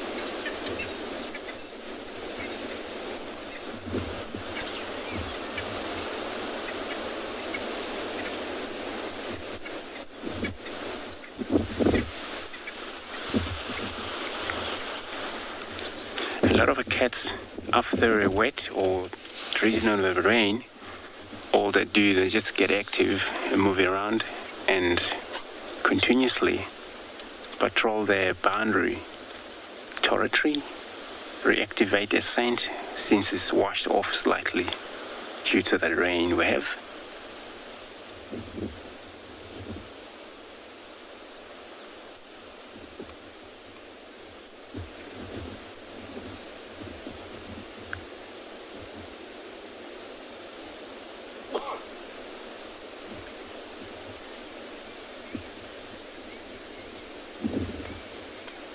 But that could be applied the same with the lions. Anybody who marked their territory with a chemical,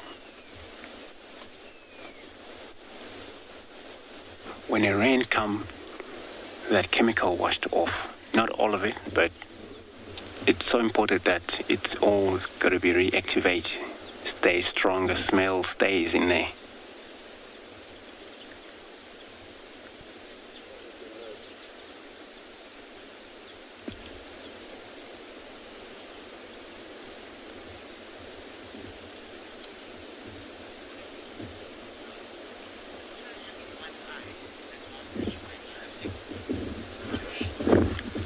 So Kyle asking if with the one eye it's a good advantage for hunting.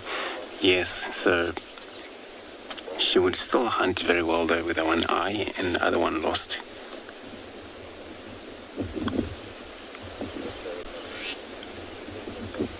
But the animal that you see with the two eyes is always a chance, greater chance, but if one lost, as a cat, a leopard, they still make their plane to be able to maneuver around, get used to the new skill they will learn from that. How do they use to spot around as they move on? So I'm gonna keep up with her.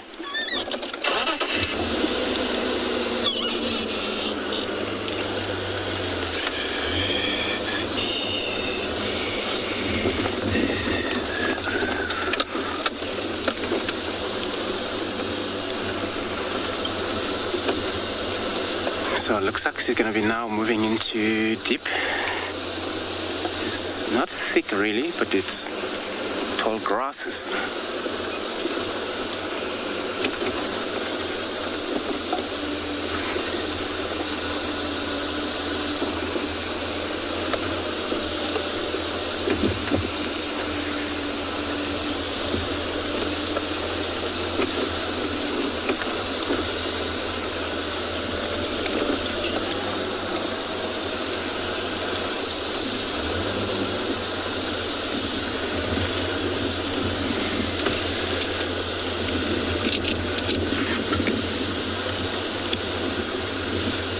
In these tall grasses, we still have a chance to follow her. But when you get into that tree line on the other side where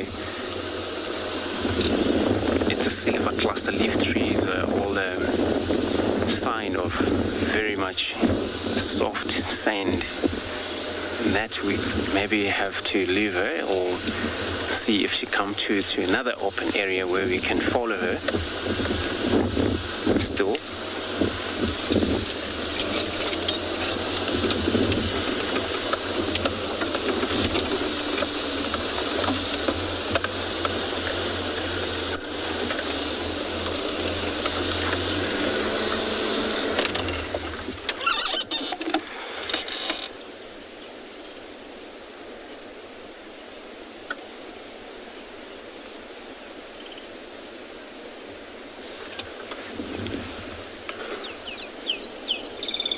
Now she's just scanning around.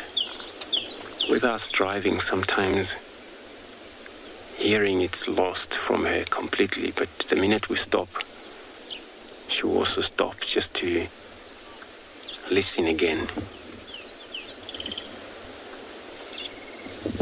She went down. And then she just went down there. I'm gonna drive further closer.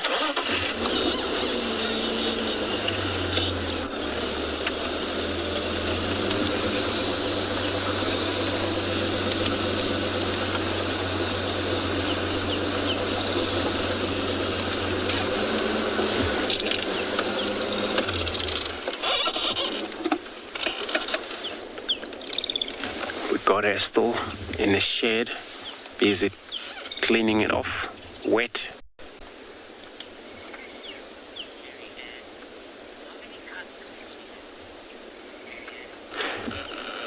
Marianne, you're asking how many babies she have. I'm not sure. I don't actually have a lot of her history in terms of a baby that she had since an adult age until today. But I'll find out for you.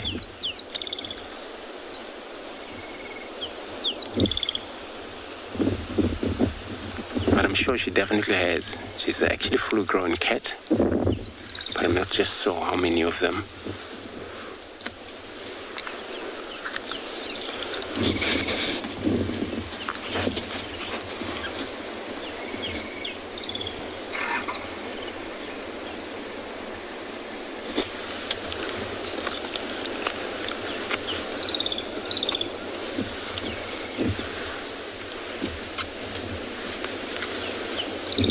And then now she's in the area where Hlangula, the male leopard, hangs around.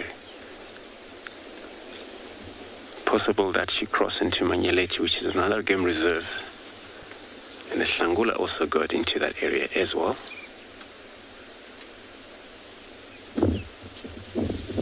This is his territory area of operational.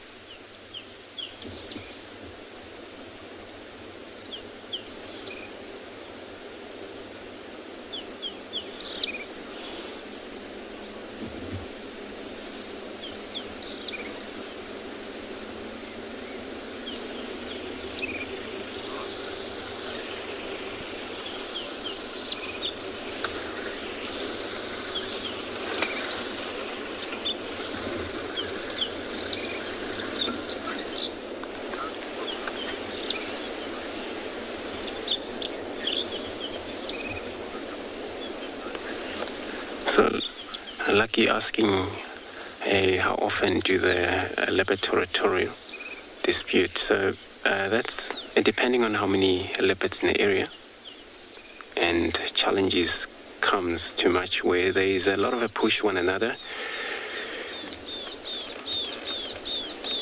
but then comes so much strictly as a male, put two male together around, where you switch territorial to another. It's all about the force of power that leopard would use. And that, of course, you would see a lot of changes of a leopard, male leopard species.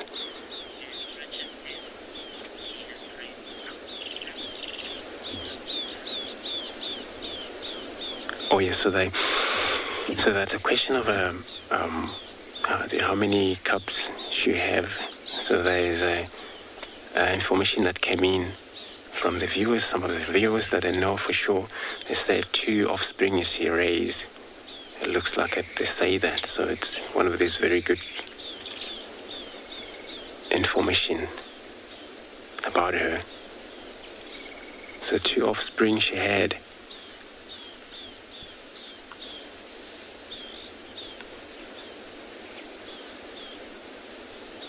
But then it means that she would have more if that Hlangula male stick with her enough.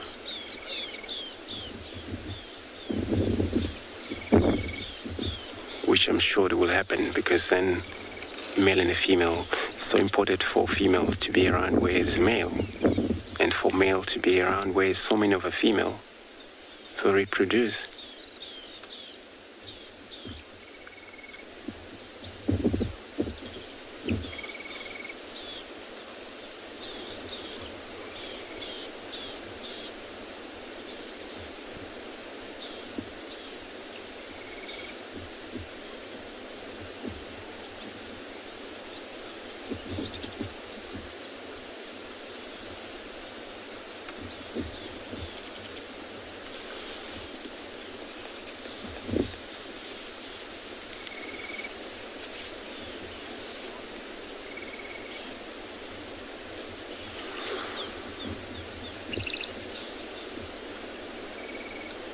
Eventually, she would find suitable spot for her to lie down for the day, or she may continue.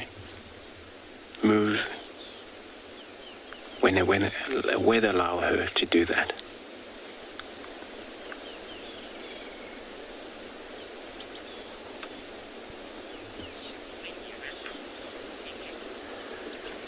So I'm gonna stay put here just to see where she's gonna go, if she's gonna be finally lay down there for us.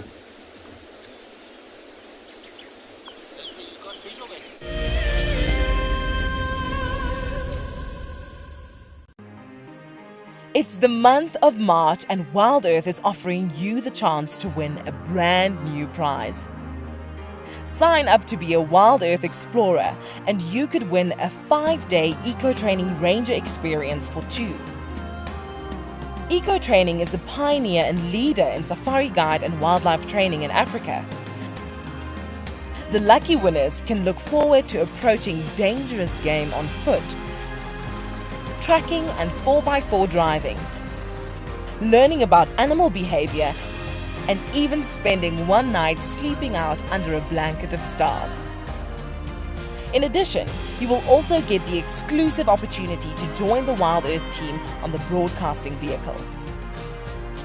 Sign up to be an explorer now, and it could be you that wins this life-changing experience.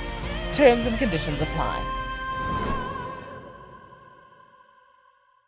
Converging game path will invariably lead you to a water source, but treat all water as suspect. One of my favorite ways of purifying water is to filter out the particulates. And by just filtering it through your sock, you can clear out most of those. You can put water into a snail shell and you can boil it over a fire or using a chemical like chlorine or colloidal silver.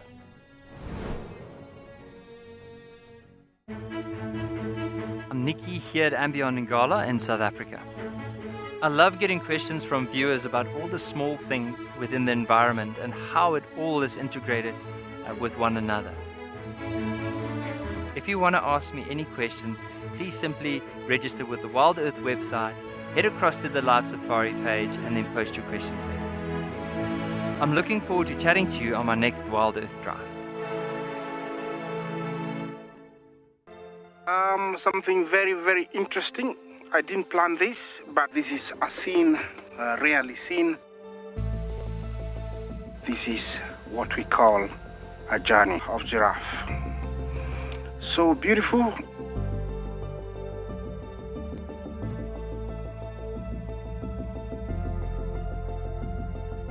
Tune into Wild Earth every single day. It's in your nature.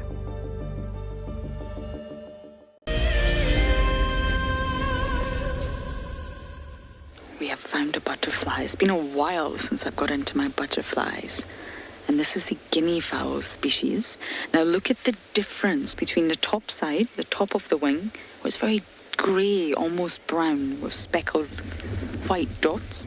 The underside, it's rather orange. And this is the case for most butterflies. The top side, the coloration, the pattern will completely differ from the underside. And what's amazing within butterflies is that they really show, or lots of different species show mimicry, and mimicry in the animal kingdom is just absolutely fascinating. Now, it's not camouflage. Camouflage basically refers to when a species resembles an inanimate object. So, for example, it looks like the grass or the bark of a tree or a leaf and tries to blend in with something that's not moving in its environment. Now, mimicry, that actually refers to similarities between species. They're trying to mimic one another. And you get different forms of mimicry, and they're utilized by both predator and prey. It's not just prey species that utilize mimicry. And you get Batesian, Mullerian, and even self-mimicry. And what I love about butterflies is that you really, really good examples of that.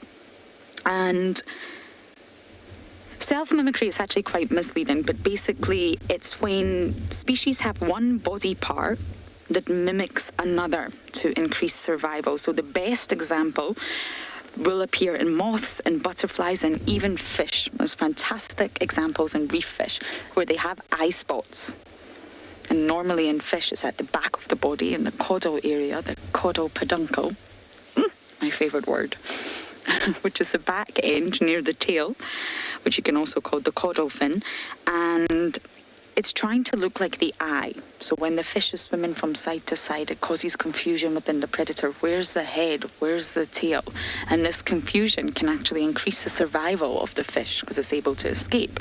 Now, when it comes to butterflies, some of them also have this eye spot, or also have a spot that's there to confuse the predator. It creates a false target, if you like.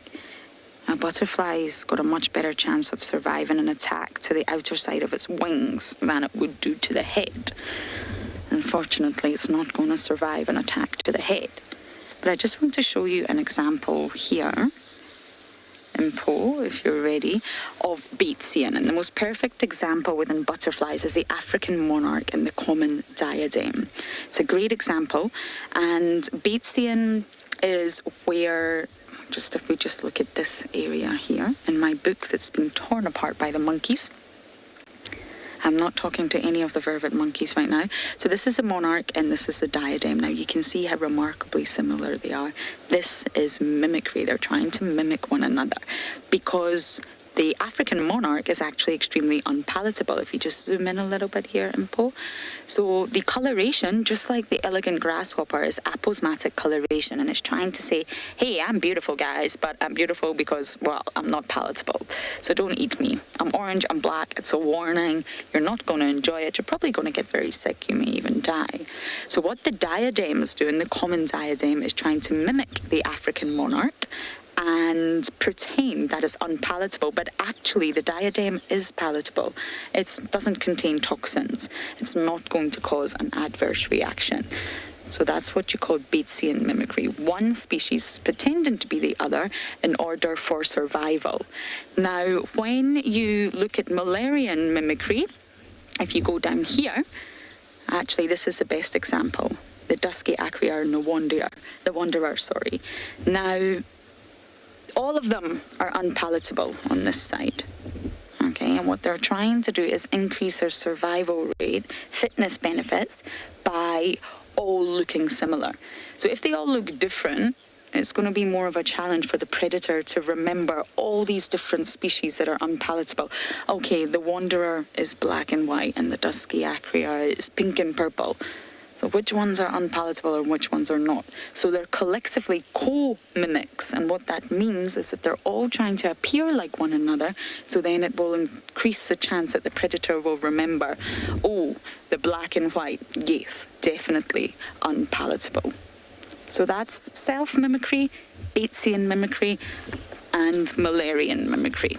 And you can find them all in butterflies, which is why I find them so fascinating. I think we still have the Guinea Fowl butterfly just over here, somewhere here.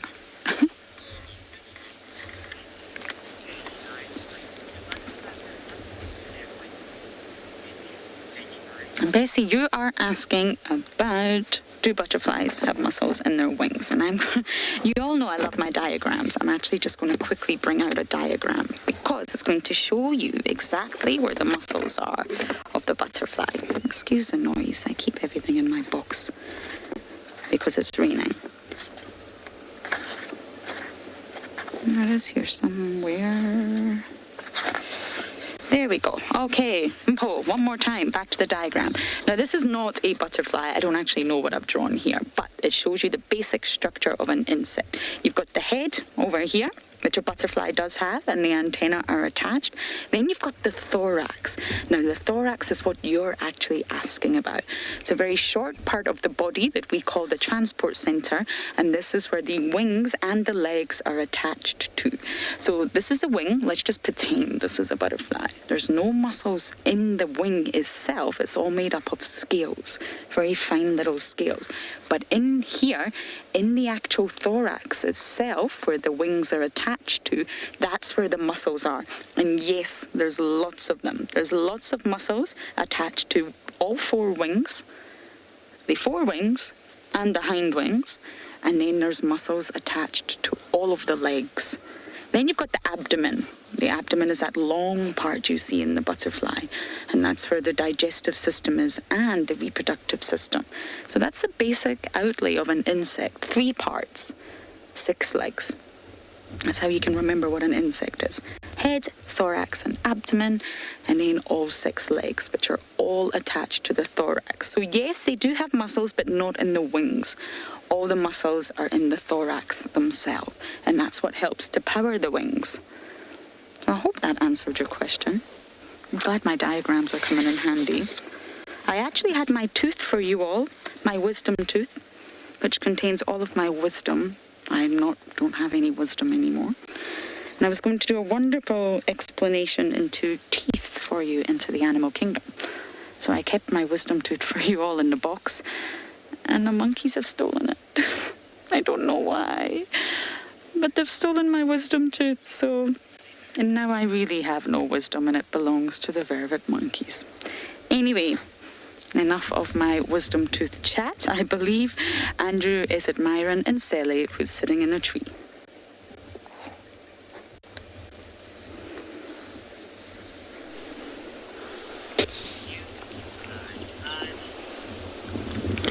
Thanks, Lauren. So our Insele, the leopard, the female leopard, she climbed Marula Tree right to the top. And this is now lying beautifully. But this could be the way of hunting. When they're up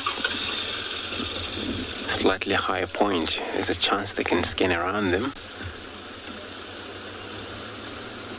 And she was doing that when she got up there. She looked around just before she went flat into that dry branches. But well balanced as well. Good position.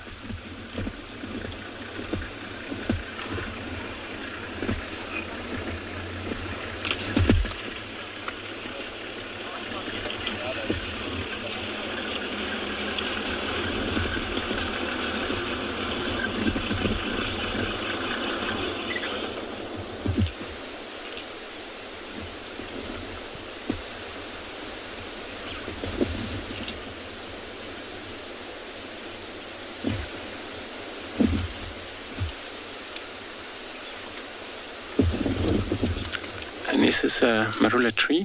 She's at one of the leopard's favorite tree to host their prey up. Soft bark allows the cat to use their nail claw, snatch up immediately with a fully heavy prey with them.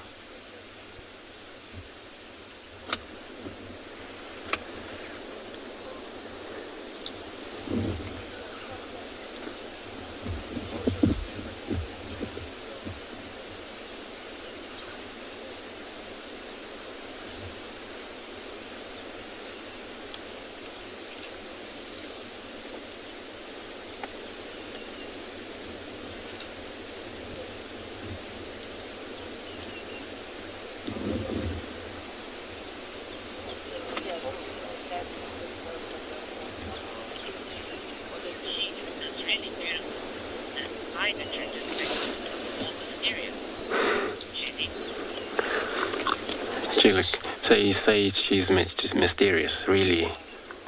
Especially that she's right in a tree, all you see the big sky, cloudy pretty much. But it still provide a beauty of all painted. Her body with a rosette spot. Well, she's still beautiful even though she lost one eye. If you were to see her from the distance, you wouldn't know that until you get a closer look at her.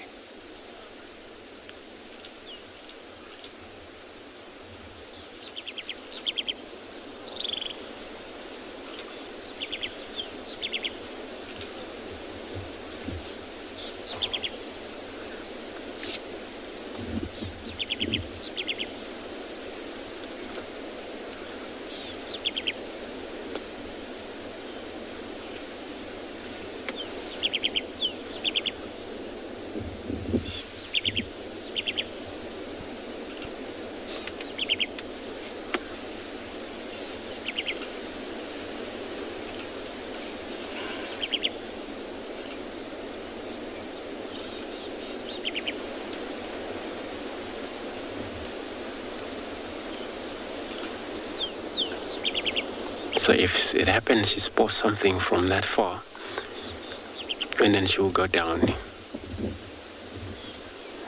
and then walk to it.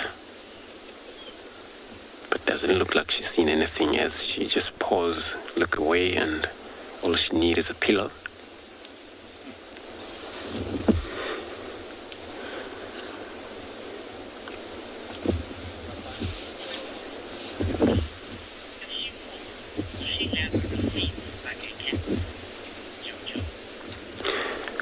Jojo, so you're asking if she falls, she will land on her feet just like a cat at home, and then I seen a leopard does that, and that was a white cloth pushed by his son. From that height, she dropped, and where she able to land on her feet. I'm not sure if it's always happened, but I saw her once she does that.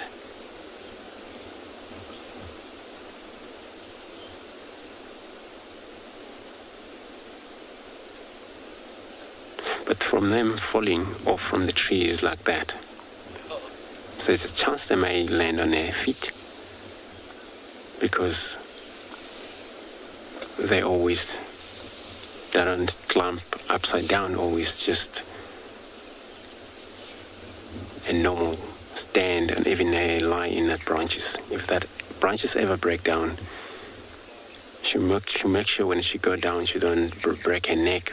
This is the first thing she will make sure, and she has to use a lot of muscle to force her legs not to let the whole body damaged.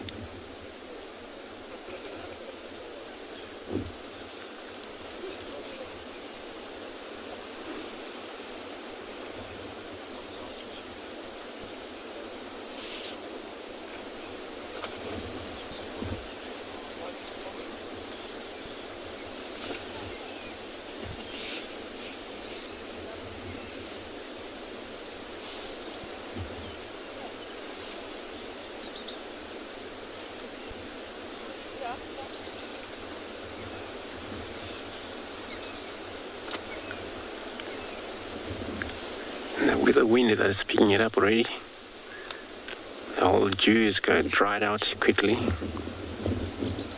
so they were able to walk through these grasses without getting themselves wet. What we seen when she was on the floor there walking through these grasses, she eventually lay down and clean her feet again, lick herself, walk again, get wet, and then lay down. So you got to do that quite often when she wants to walk into a wet grass.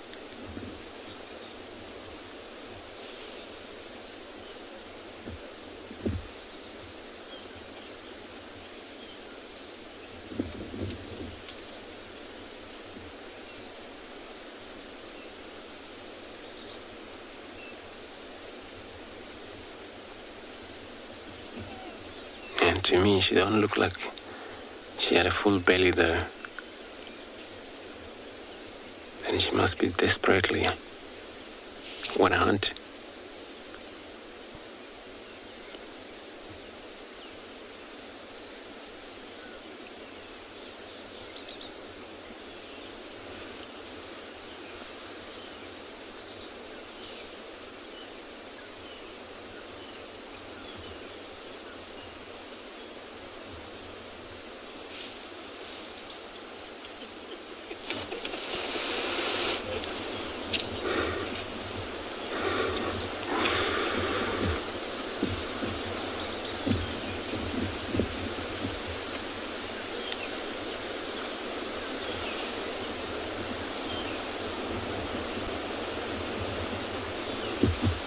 There was not even a single impala that we've seen around here.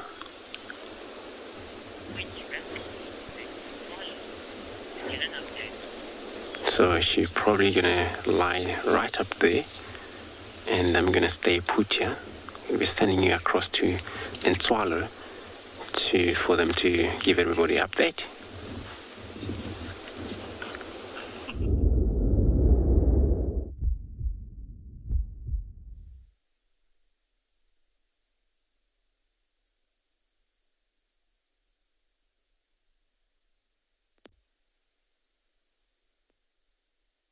as we're going to continue.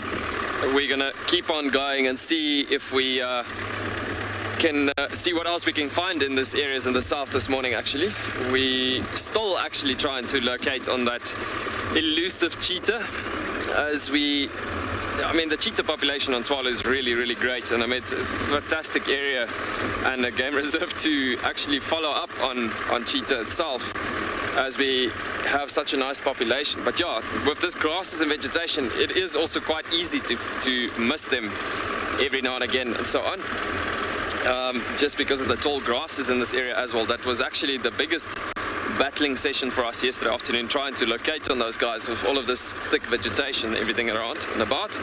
But yeah, we are, after that gorgeous event we had with those meerkats, we have moved a bit further south just to see if we can locate on them. Those meerkats have moved off from the burrows and yeah, just gone into a spot where we couldn't film them furthermore. But yeah, so cool to have been able to film those guys as we were there with them. What's so special about that situation as well is being able to be with them and them not being afraid of our presence being around there and so on. There's a couple of more giraffe on our right hand side coming up. Beautiful couple of giraffes. A very light colored couple of ones actually. I think it's actually the same group because we are not too far from that waterhole where we've been at yesterday evening. But just again, beautiful to see those beautiful lightly colored ones coming through. Now, as you can see, that one has just walked up to a camelthorn tree's edge there as well, and just scouting over the area, just looking at us as well. But yeah, in an area where there's such nice camelthorn trees and around the spot, they will always be focused around the Acacia rheoloba, because that being said, the Acacia rheoloba being the camelthorn tree with its stunning earlobe shape like seed pods, sorry for that, but yeah, in that formation they always focus on those trees in those given areas. And obviously if you look at the geopattern on giraffe with that stunning lighter stripes with the, almost want to say a leopard-like skin all over the body, is making them blend in again, coming back to a splash coloration formation to blend in with this environment. And this is actually a couple of mixed herd of a couple of mixed feeders coming through. Well, not mixed feeders, wrong word there, but yeah, looking at a mixed herd is what I'm trying to say, is where there's females with youngsters, and I see there is a bull in amongst this mixture as well here as it goes through. We're going to just push a bit further forward and see if we can get a better view there. It looks actually very awesome seeing these guys being on a proper journey, as giraffe is on a movement, on a journey. Let's just pull a tiny bit forward there. Excuse me.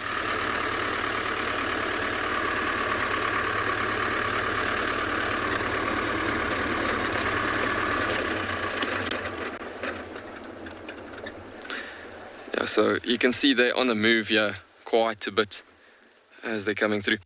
Now, as these giraffe are feeding most of the time skew into the wind or upwind, they also approaching the areas out of a safety point of view again, like we've seen that giraffe on a long approach and a long bend through that area further to the south of that waterhole that we've been looking at yesterday. It took them quite a while to reach the water point, but yeah, just out of a safety point of view, just approaching again into the wind direction, being able to smell whatever they're heading into, because it's, I mean, yes, they're high animals, tall animals, and they've got fantastic eyesight, but still in a formation that they can't always see underneath all the bushes. Oh, look at that stunning pose he's just given us there.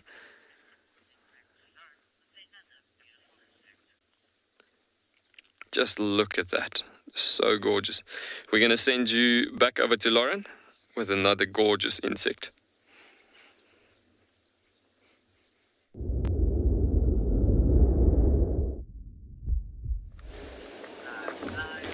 Yes, I am on fire with my insects today.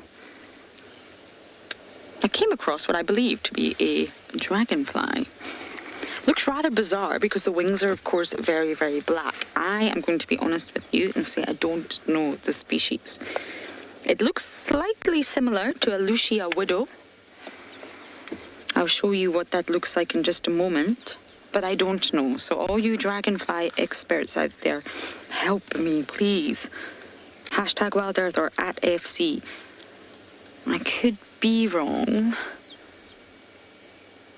It's definitely a live, bright blue body with a black tip at the end. I wonder if we can see claspers. You can identify the sex of a dragonfly by looking at the rear end genitalia. You will see a pair of claspers. So sometimes they look different, they have different colorations, but once you see those claspers, you know that it's a male or a female. Now I'm just going to show you what I think could... that's a good idea. Show us your wings. Oh, dragonflies are so obliging, I love it. Okay, Paul, are you ready for yet another book? It has quite a wide distribution. It does cover the low veld, which is making me think that it could be this one. But I'm happily willing to admit that I could also be extremely wrong. Now, if we just go here, Paul, you'll see this is the male. The female is very different coloured, and we are looking at a blue individual. James Richard, thank you. Yes, I love it when I'm right. It's not often, but you know, it is a Lucia widow. Thank you so much, James. I'll need to add this to my species list. You can see here, this is the abdomen that I was referring to earlier. It's quite short, fat, and this male has got claspers at the end. I don't know if Impo can actually zoom in here. You'll see there's sort of two prongs at the rear end of the body. This is the male genitalia. Same as sharks, same as rays, and they're called claspers. So if you can get a good enough look at the dragonfly, you can see if it's male or female. And then if we look at the wings, they're attached to the thorax that we were just talking about, and the wings are very, very black or brown. White tips at the end. And I am correct. You see the female down here? It's very different looking. It's yellow. So you would easily be able to identify this species, male or female. And he's still there. Let's see if we can get Impo to go back and see this species. Now, as many of you know, I am obsessed with dragonflies. I think they are just fantastic. They really haven't changed much over the years. And just like shark, what that tells you is that because they haven't evolved much, they will have specialized adaptations to suit the new environment. Nothing in nature is static. Everything is always changing. In fact, the only constant in nature and life in general, I guess, is change. Change is the only constant. So animals will evolve. And I'm not talking about the theory of evolution. That's a very separate topic.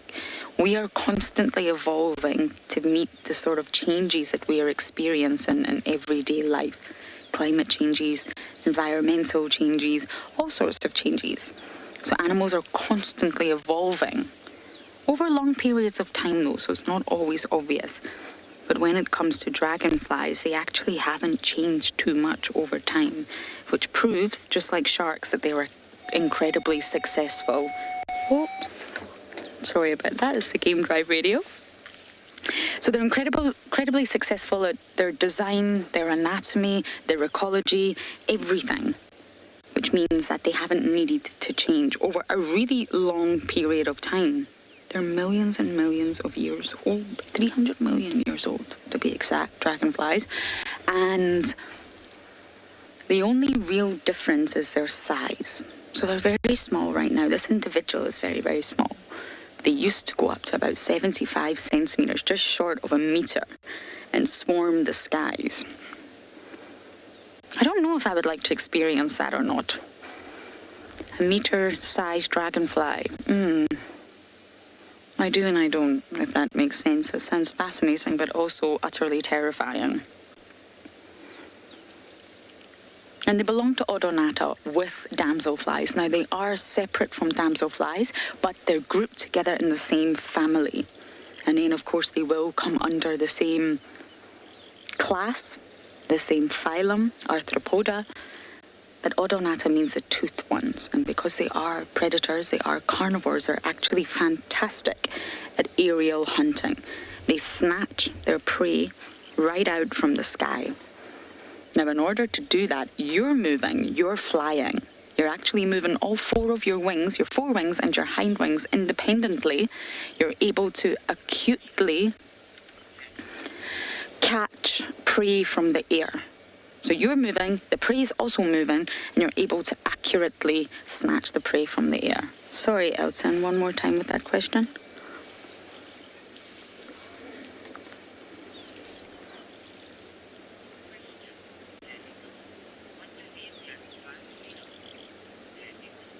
Andy girl, they are predators and they will eat other insects, smaller insects.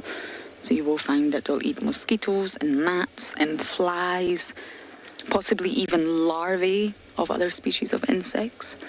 And what I was trying to say there is that they're called the toothed ones, Odonata, because they've got mandibles. Mandibles are sort of the jaws of insects, if you like. And these mandibles are able to gnaw right through exoskeletons of other insects. Now the exoskeleton, to us, we could probably snap it because we're huge. But if you think of being a dragonfly, you've got to crunch through the exoskeleton of a mosquito, of a fly, of a gnat. That's not going to be easy. You have to have the right mouth parts for that. And the right mouth parts, of course, are mandibles.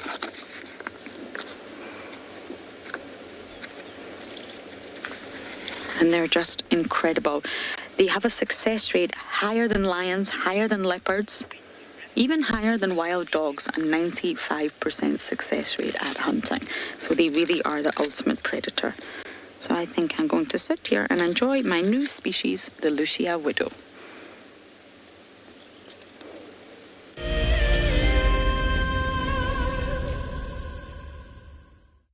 On a bushwalk, we become part of the natural landscape.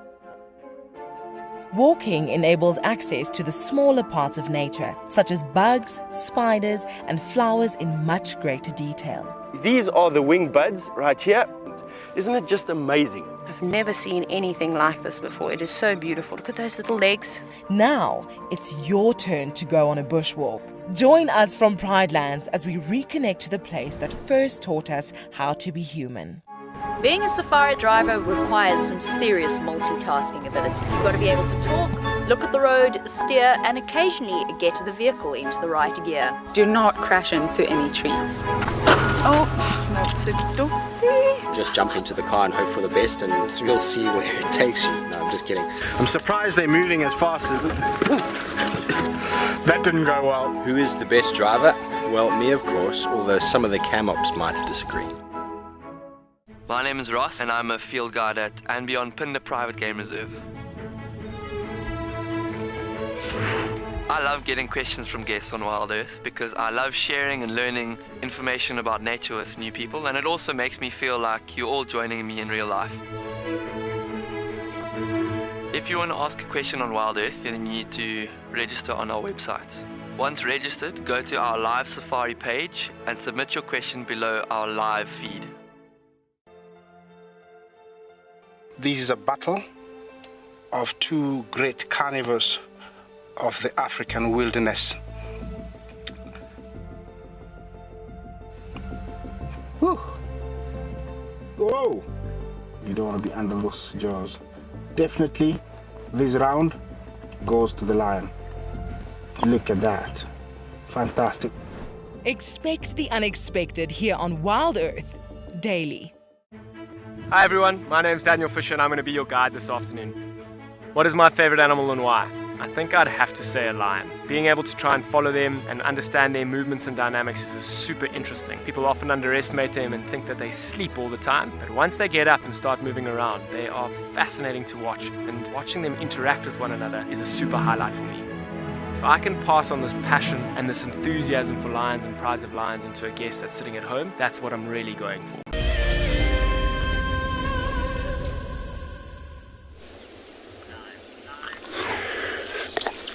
Wonderful. So now we changed a little bit of a position, but we already discovered a little bit of looks like a bit of a cut on the side there.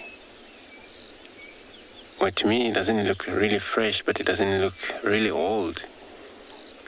So it's probably, I'm not sure what happened during the hunting. maybe so much he has come across that time. Ran into very sharpened twigs or a killing warthog, things like this can happen.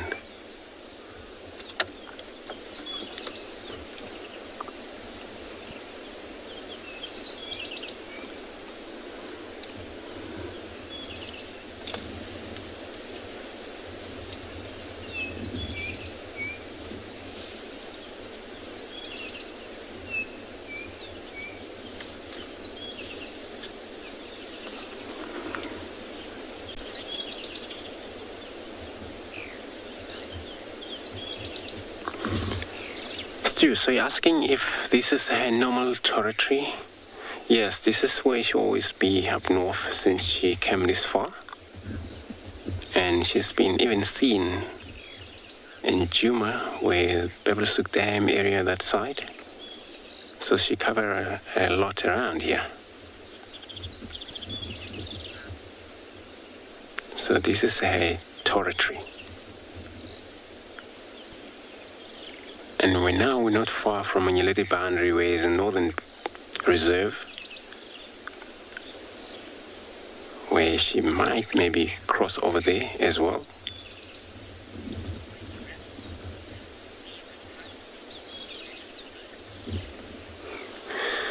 So yeah, it's got a lot of vehicles coming down here. I'll see if we can stick with this leopard for more of a time. In the meantime, I'll be sending you across to Steve with a bird.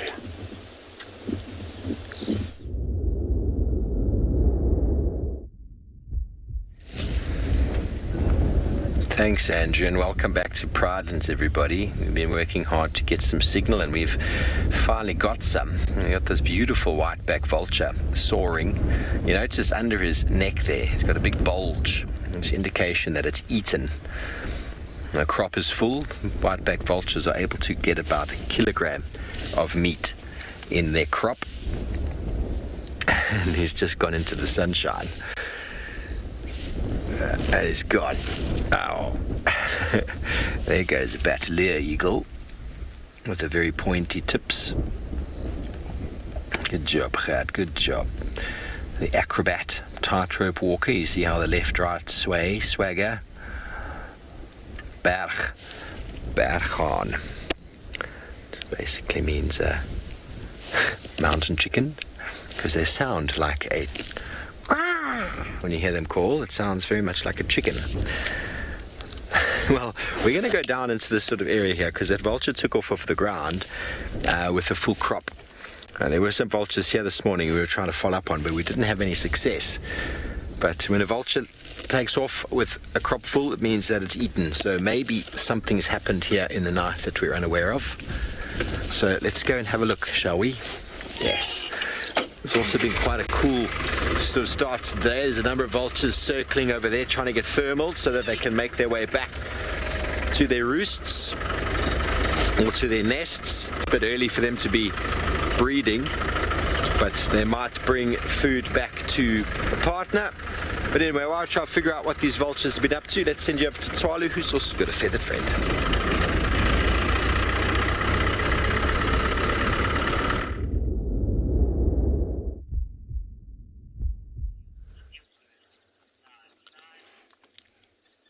Welcome back, everybody. Look at this gorgeous southern pale chanting goshawk that's just landed on the stem over here. But what's even more interesting is look at what he's sitting on. His talons are clawed into something that he's busy eating. Now, we were trying to figure out what he's busy eating on. But it's so cool to see. You can see how he's ripping the flesh of something there. But so cool to see how he's trying to open up more and more bits and pieces of whatever this is that he's chowing on. At first I thought it's a snake, because they can catch snakes actually, smaller snakes and so, but I can see a bit of a fluff to his bottom right hand side, a white fluff, and that could be like a hair as well, like a scrub hair that he's busy feeding on. But so cool seeing this beautiful raptor that is quite commonly occurring in the Northern Cape, or in the Kalahari even, is so beautiful, the colors, and check out that red legs from the talons that he's actually holding on to the whatever it is that he's busy chowing on there. But yeah, so cool to see this raptor bird just getting his breakfast in for the morning. Beautiful. So it's amazing when they catch animals in an open plain section like this. Wherever we're driving through, and when they're flying through these areas, they could often find things like scrub hares or even the Cape hares in this area. And those Cape hares and scrub hares are feeding obviously on the grasses and the grassy plants in this environment, or the grasses and the plant creepers in this area. Mostly the grasses though. But bottom line is, from having grasses and all of that in this open area is what created the amount of food resource for this pale chanting goshawk. And so the thing is that even that is why, like, the amount of insect life that's in these plants and grass environment in the savanna area, and it lures obviously a lot of insects that will be fed on by the meerkats. And as we were saying earlier, hawks, eagles and buzzards and all sorts of things like that is typically a threat for meerkats as well. But don't worry, it's not a meerkat though. It's not been a meerkat. We would have seen darker colors there, but there's a super white, fluffy structure that we can see there that he's been catching. So as he's flying in these open plains, he's got a strong binocular vision. Zani, you asking, does it kill its prey? There we go, flying off. And it actually looks like a bird that he caught. Look at that. Yeah, so the speed sometimes and the momentum that they actually fly catching these prey animals, it then comes down to that point that they will kill it just by impact as well. But yeah, majority of the time, raptor birds kill their prey fairly quickly and then start feeding on it. But they won't really start feeding on it before it's dead, well, unless it's dead and passed off. Because yeah, the thing is that it's still a sort of a form of danger that it could actually, or a threat that it could get away from the bird and it might lose its prey. So rather kill it first and then eat it. But yeah, I've changed over from a scrub hare to a bird, and raptor birds do hunt on birds like doves and all sorts of things like that.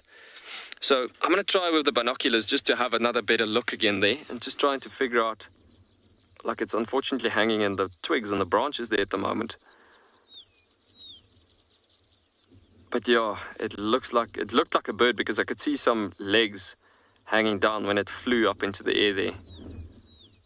And the color of the bird there is, and the length of the legs, it looked typically like a dove or something like that, for instance. But there's a huge amount of fluff, which is making it quite difficult to actually ID whatever he's caught there. There's the sound.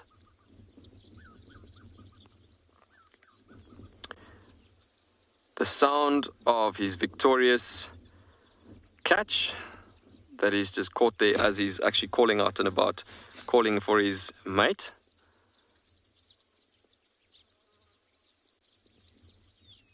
And off he goes. Yeah, it's a bird. Looks like a dove shape, and doves do have a bit of white feathers on that spot on the underbelly as well, sometimes if you open up the bluish feather formations.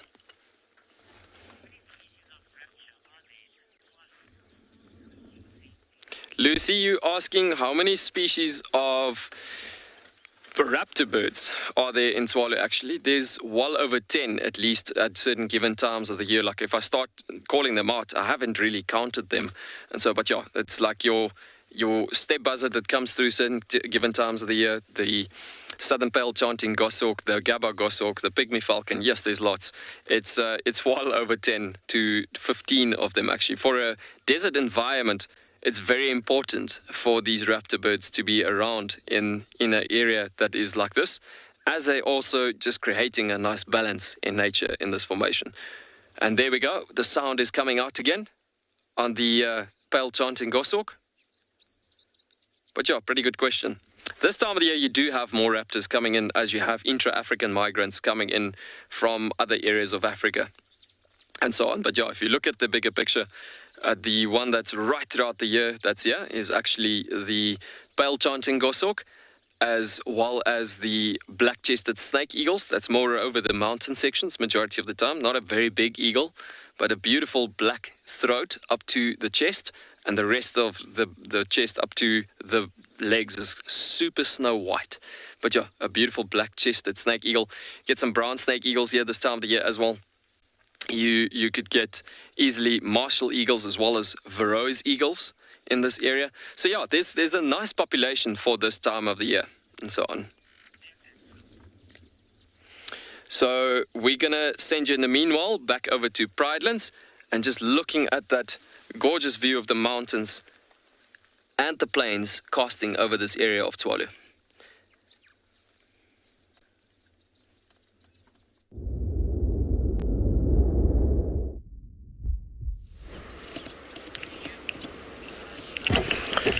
Welcome back to Impala Clearing, Impala Plains, everybody, with our little bachelor herd of impalas.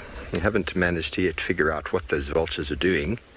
But before, a little while ago, we went past where we think the lioness has a den, but weren't able to find her. No activity in the area. Tracks of a big buffalo bull had moved through. I don't think she would try her luck with a big buffalo bull. He's a big fellow by the tracks and by the dung he deposited. He's been around. I haven't managed to find him yet, but a few other people have seen him. Lone buffalo bull on his own. But yeah, these impala males, a good 7 of them out in the open here. We're hoping they're going to do a little bit of playing, fighting, competition. And before they do so, we'll probably see a bird of some sort. Oh, there it is. Beautiful European roller. Such wonderful colours.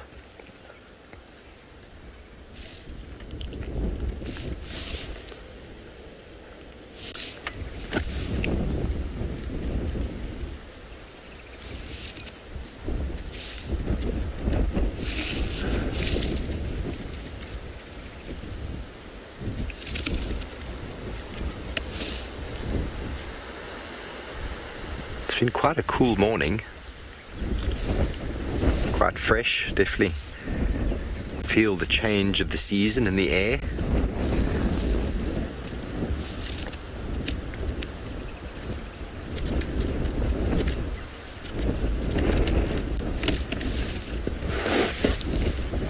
As the season starts to change as well, you'll start to notice birds like this starting to move and migrate back, and they'll become less and less frequent. And next month we probably won't even see them at all. But with the late rains that we've had, lots of emergence of insects. I've actually seen some new golden orbweb spiders. Seemingly they've hatched. Sometimes that is possible, I suppose, that golden orbweb spiders that are here for the seasonality, and they grow very large and they breed and then die off. It's possible that due to the excessive rain, the fact that the insects are going to repopulate the area, that spiders that are seasonal like that might even hatch early and go through a short season. Oh, we caught something. Oh, wonderful. What have you got there?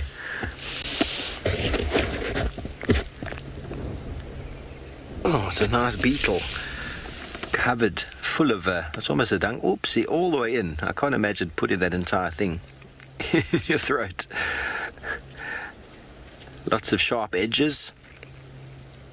They must have throats of steel. Oh, get a few lungfuls of air there. That's going to go into the crop for now, and then after a period of time it'll go into the gizzard, the muscular sort of chamber below the crop. That does a lot of the crushing, breaking down. It's essentially the teeth of the bird inside its digestive tract. Kevin, the main reason is food. They move for food, so all the majority of the birds we see that have migrated here have come here for the insects. You don't really have birds doing long distance migration for seeds. and for other types of food. You do get local migrations of birds that move around with regards to watering holes and seasonal pans, for the changes in the frogs, and some maybe for the changes in fish, or some for seeds. So like the Quelias will have sort of local migrations.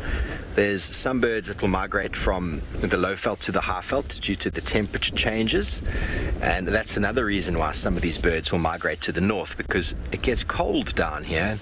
They go back north where the climate is much more suitable, and at the same time there's an emergence of insects once again.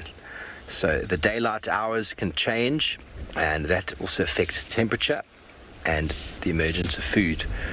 So which one is the cue is hard to say, but it's possible that the temperature starts to influence the animal and they realize, hang on a second, I didn't pack my winter baggage, my winter clothes. I'm going to head on back. But if there are excessive insect blooms, you can have certain birds like this overwintering. They kind of miss the boat, as it were.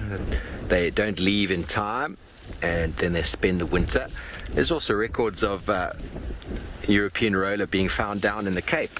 He did a 180-degree migration. Instead of turning around and going north, he went the opposite direction, and most likely it's a juvenile that just got his compass bearings wrong and flew in the right line but in the wrong direction.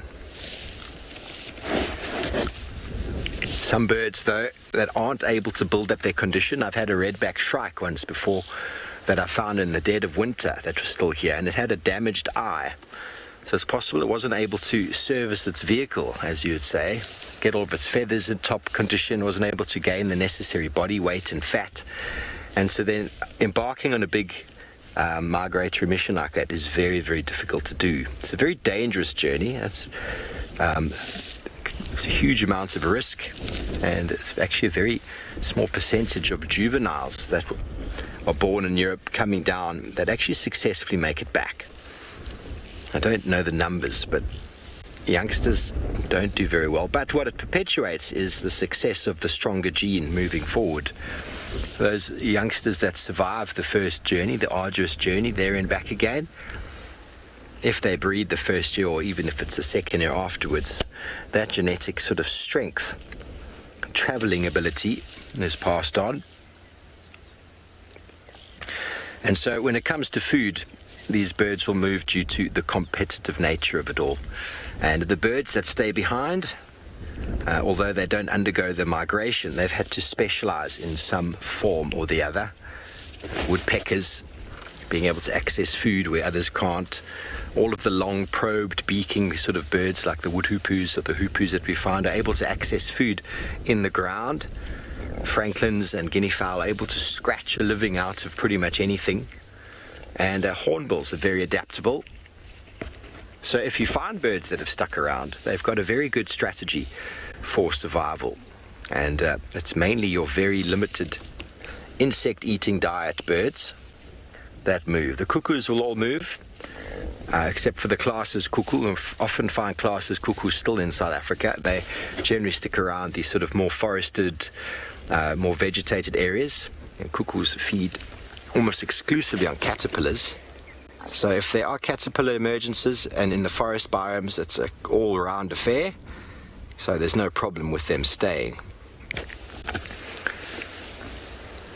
But in saying that as well, many of the birds that do go all the way to the north, such as this roller, go there to breed.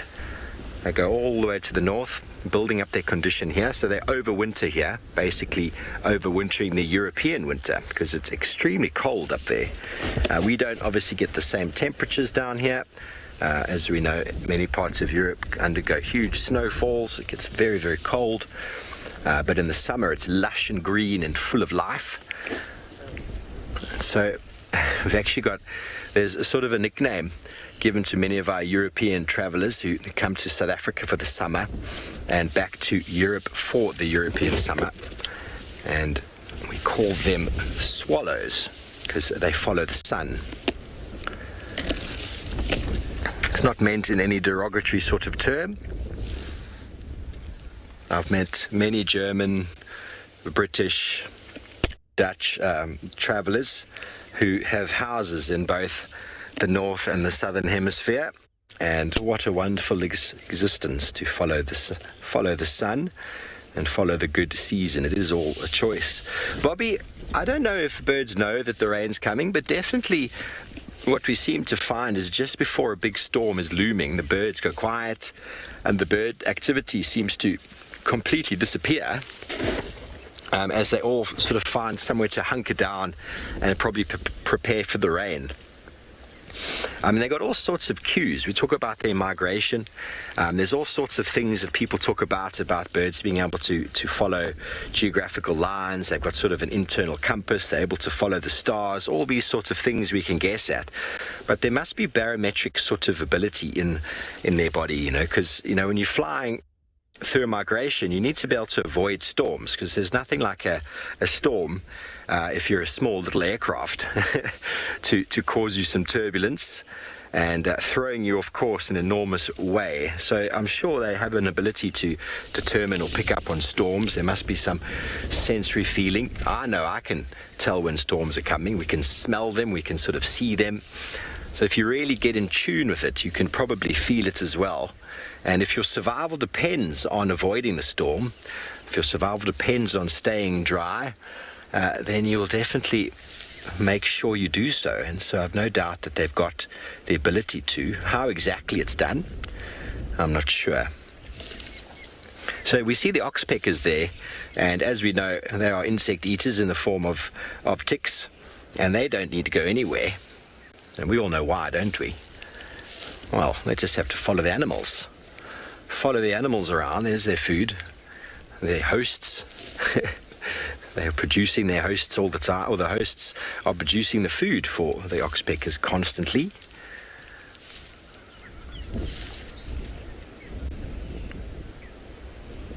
So you can almost imagine that in places like the Mara, you'd get the birds, the oxpeckers, breeding in sort of certain areas close to water where the animals will come, and then as the herds migrate and the breeding is ended, they'll probably follow the herds around. Freddie, do they move in flocks? Well, definitely swallows do. Swallows seem to accumulate on power lines and on trees and sort of all those sort of things, and they all look, he's giving him the evil eye, and they face the general direction they're all going to head off in, and then they move like that. I've never really witnessed huge amounts of migration at the birds flying, but I'd love to go to Israel. I believe there across the strait they get hundreds of thousands of birds coming over, because it's the shortest sort of route from Europe and around into Africa. Not many birds fly straight over water. It's not easy to do.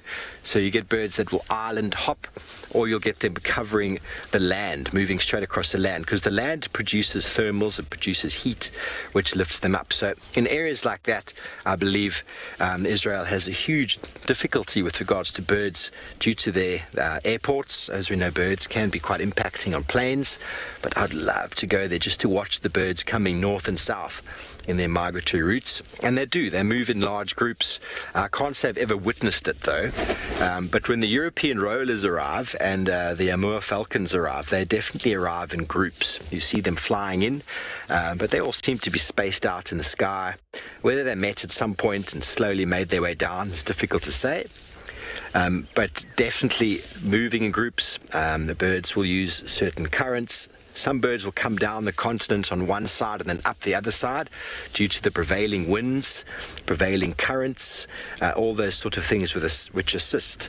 It's all about energy efficiency, and birds don't want to fly into the wind. They want to go with the least possible resistance. And if you have a Gulf Stream in one direction, well, you're going to have all the birds using the same sort of stream. And in that regard, that's got a lot to do with their ability to predict the weather as well, because it helps them in their it's the instruments, for example. Pilots, we use pilots in the bush here. They look at the windsocks on the ground before taking off or when landing, so as to see which direction the wind's flying or blowing, so as to make it easier to land or take off. So no doubt birds they're in the sky all the time, so they must be able to pick up on these things. And flying in a group, also helps with safety, because they are birds of prey that will stay around. And there are a number of birds of prey that do migrate, but there's a number that are actually just basically set upon the entire route just to prey off of birds as they move. The same as we find in the migration in the Greater Mara and Serengeti system, where you have the predators having their territories and they're just waiting for the migratory herds to move through. They're not necessarily following the herds, they're just waiting for them to enter into their territory, although they might move slightly in and around and expanding that territory for a period of time. So safety in numbers is always best.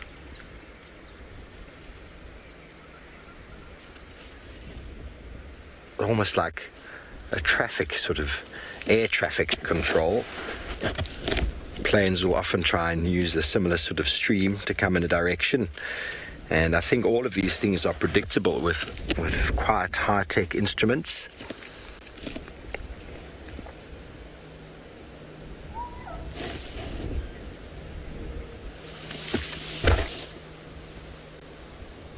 Just heard a zebra make a funny sound. I'm looking at them down there.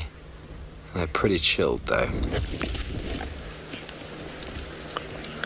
Beverly, 20 or so, maybe 30. I've never really counted.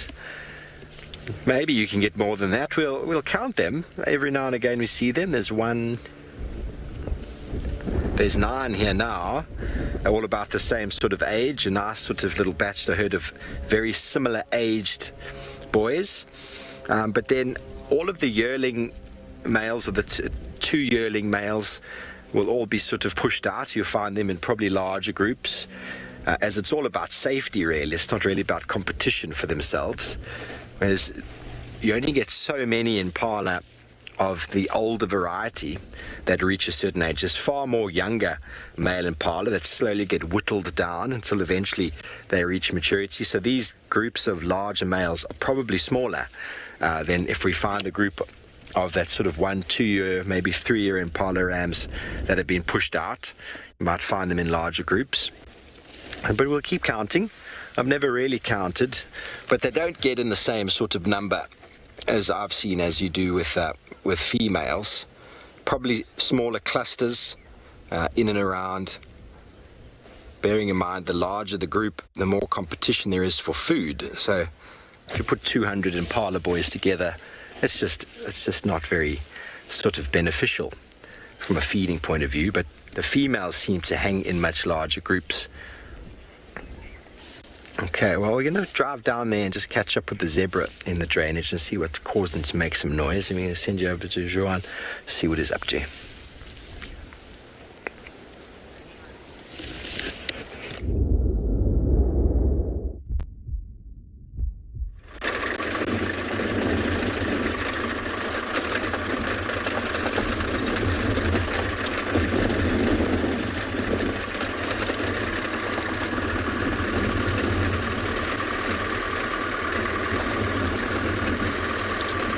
Welcome back, guys. So we have just driven a bit further west onto the dune fields a bit from that last location of that gorgeous bird we had previously. So we're just trying to see if we can't pick up something on these cheetah that could possibly be in these dunes, as it's a very good time of the morning when there's still quite a bit of activity. Well, it's not too hot yet. Quite surprisingly, because of this breeze coming through at the moment. As you can see, the grass is waving quite a lot. The breeze is in that formation. Oh, there's a yellow canary. Look at that.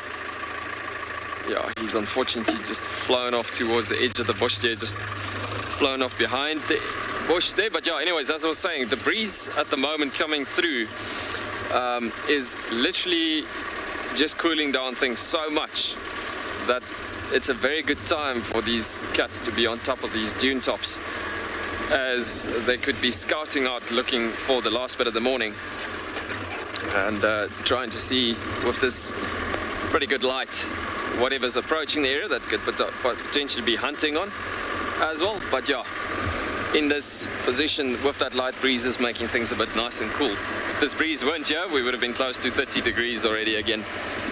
as it warms up quite nicely, quite early in the morning in the Kalahari. But yeah, while we're driving through here, just such a beautiful, stunning area. Just seeing, oh, there's a sable antelope just coming through in front of us. As I was about to say, stunning area, driving through this beautiful, gorgeous region. And suddenly we get to come across a super rare antelope coming through. Let's just see if we can get a line up on that guy. But yes, he's disappearing so quickly in amongst the bushes here again as well. Yeah, we literally had him running across. Oh, there he goes at the back there. And gone he is. Yes, and talking about the wind again, I mean, I have mentioned it quite a lot over the last couple of days, talking about how wind stresses out these antelope, as it's quite a lot of surprising factors. We can try to reverse a bit there again, but it looks like that guy was quite on a bit of a mission.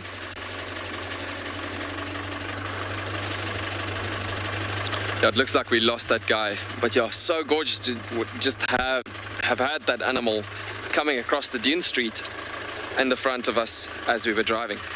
Awesome.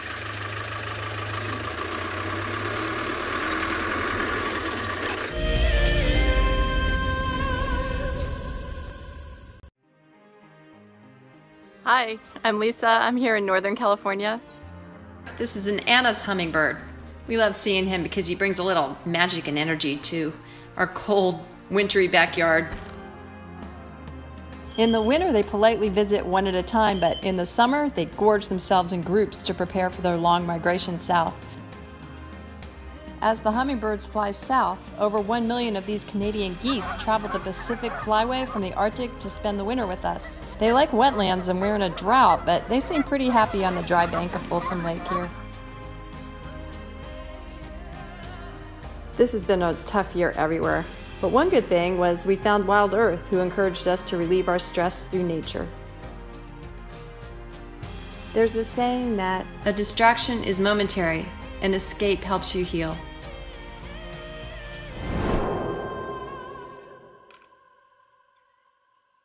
Sometimes love wants to make you sing. And sometimes love wants to make you bow and fan your wings to your bow. For the southern yellow-billed hornbill, these are signs that love is in the air. These birds are destined for a season of monogamy at least. Breeding pairs are in it for the survival of their chicks. But before love commences, the male needs to woo his valentine with food in the form of nuptial gifts. My name is Taylor McCurdy and I work for Eco Training. I love hearing from all of the viewers. However, I particularly enjoy those of you who have been watching for a few years. Your questions are just so advanced and they really get me thinking. If you'd like to ask a question on Wild Earth, you need to register on our website. Once you've done that, head to the live safari page and submit your questions below the live feed. Looks like it's a very difficult climb because every time it tries to climb, the ground is breaking, so it slides down. But it's the only one. Look at that. That is a call of desperation with a cub. It's like, what are you doing, mommy? Oops. Oof. Expect the unexpected here on Wild Earth daily.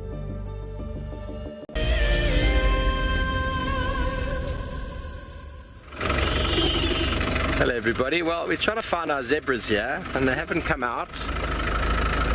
Just trying to see where they possibly came through. Excuse me.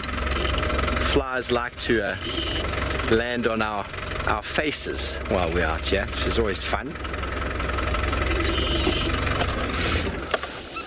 See what you got there. On the other side of the drainage now is the crested barbet calls. There's our impala boys on the other side there. We wait for our zebra to come through. Don't forget everybody, this afternoon the time change is half an hour earlier in South African time is 3:30 p.m. Whatever time it is for you around the world, it's 30 minutes earlier, ending at the same time as before. And quite incredible how much hotter it is a little bit after 9 The sun is absolutely cooking right now that the clouds have cleared. That's probably what our zebras are doing. You know it's hot if the zebras are hiding in the shade. Lovely little drainage system here between the Parrot clearing and this road. Just going to listen a little bit. Some of our birds calling.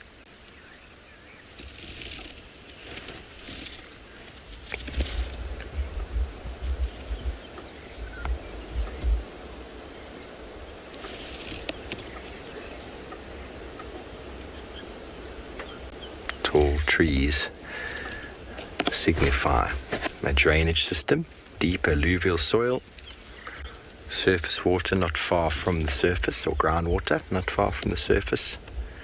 You can see a little puddle. Wonderful place for buffalo.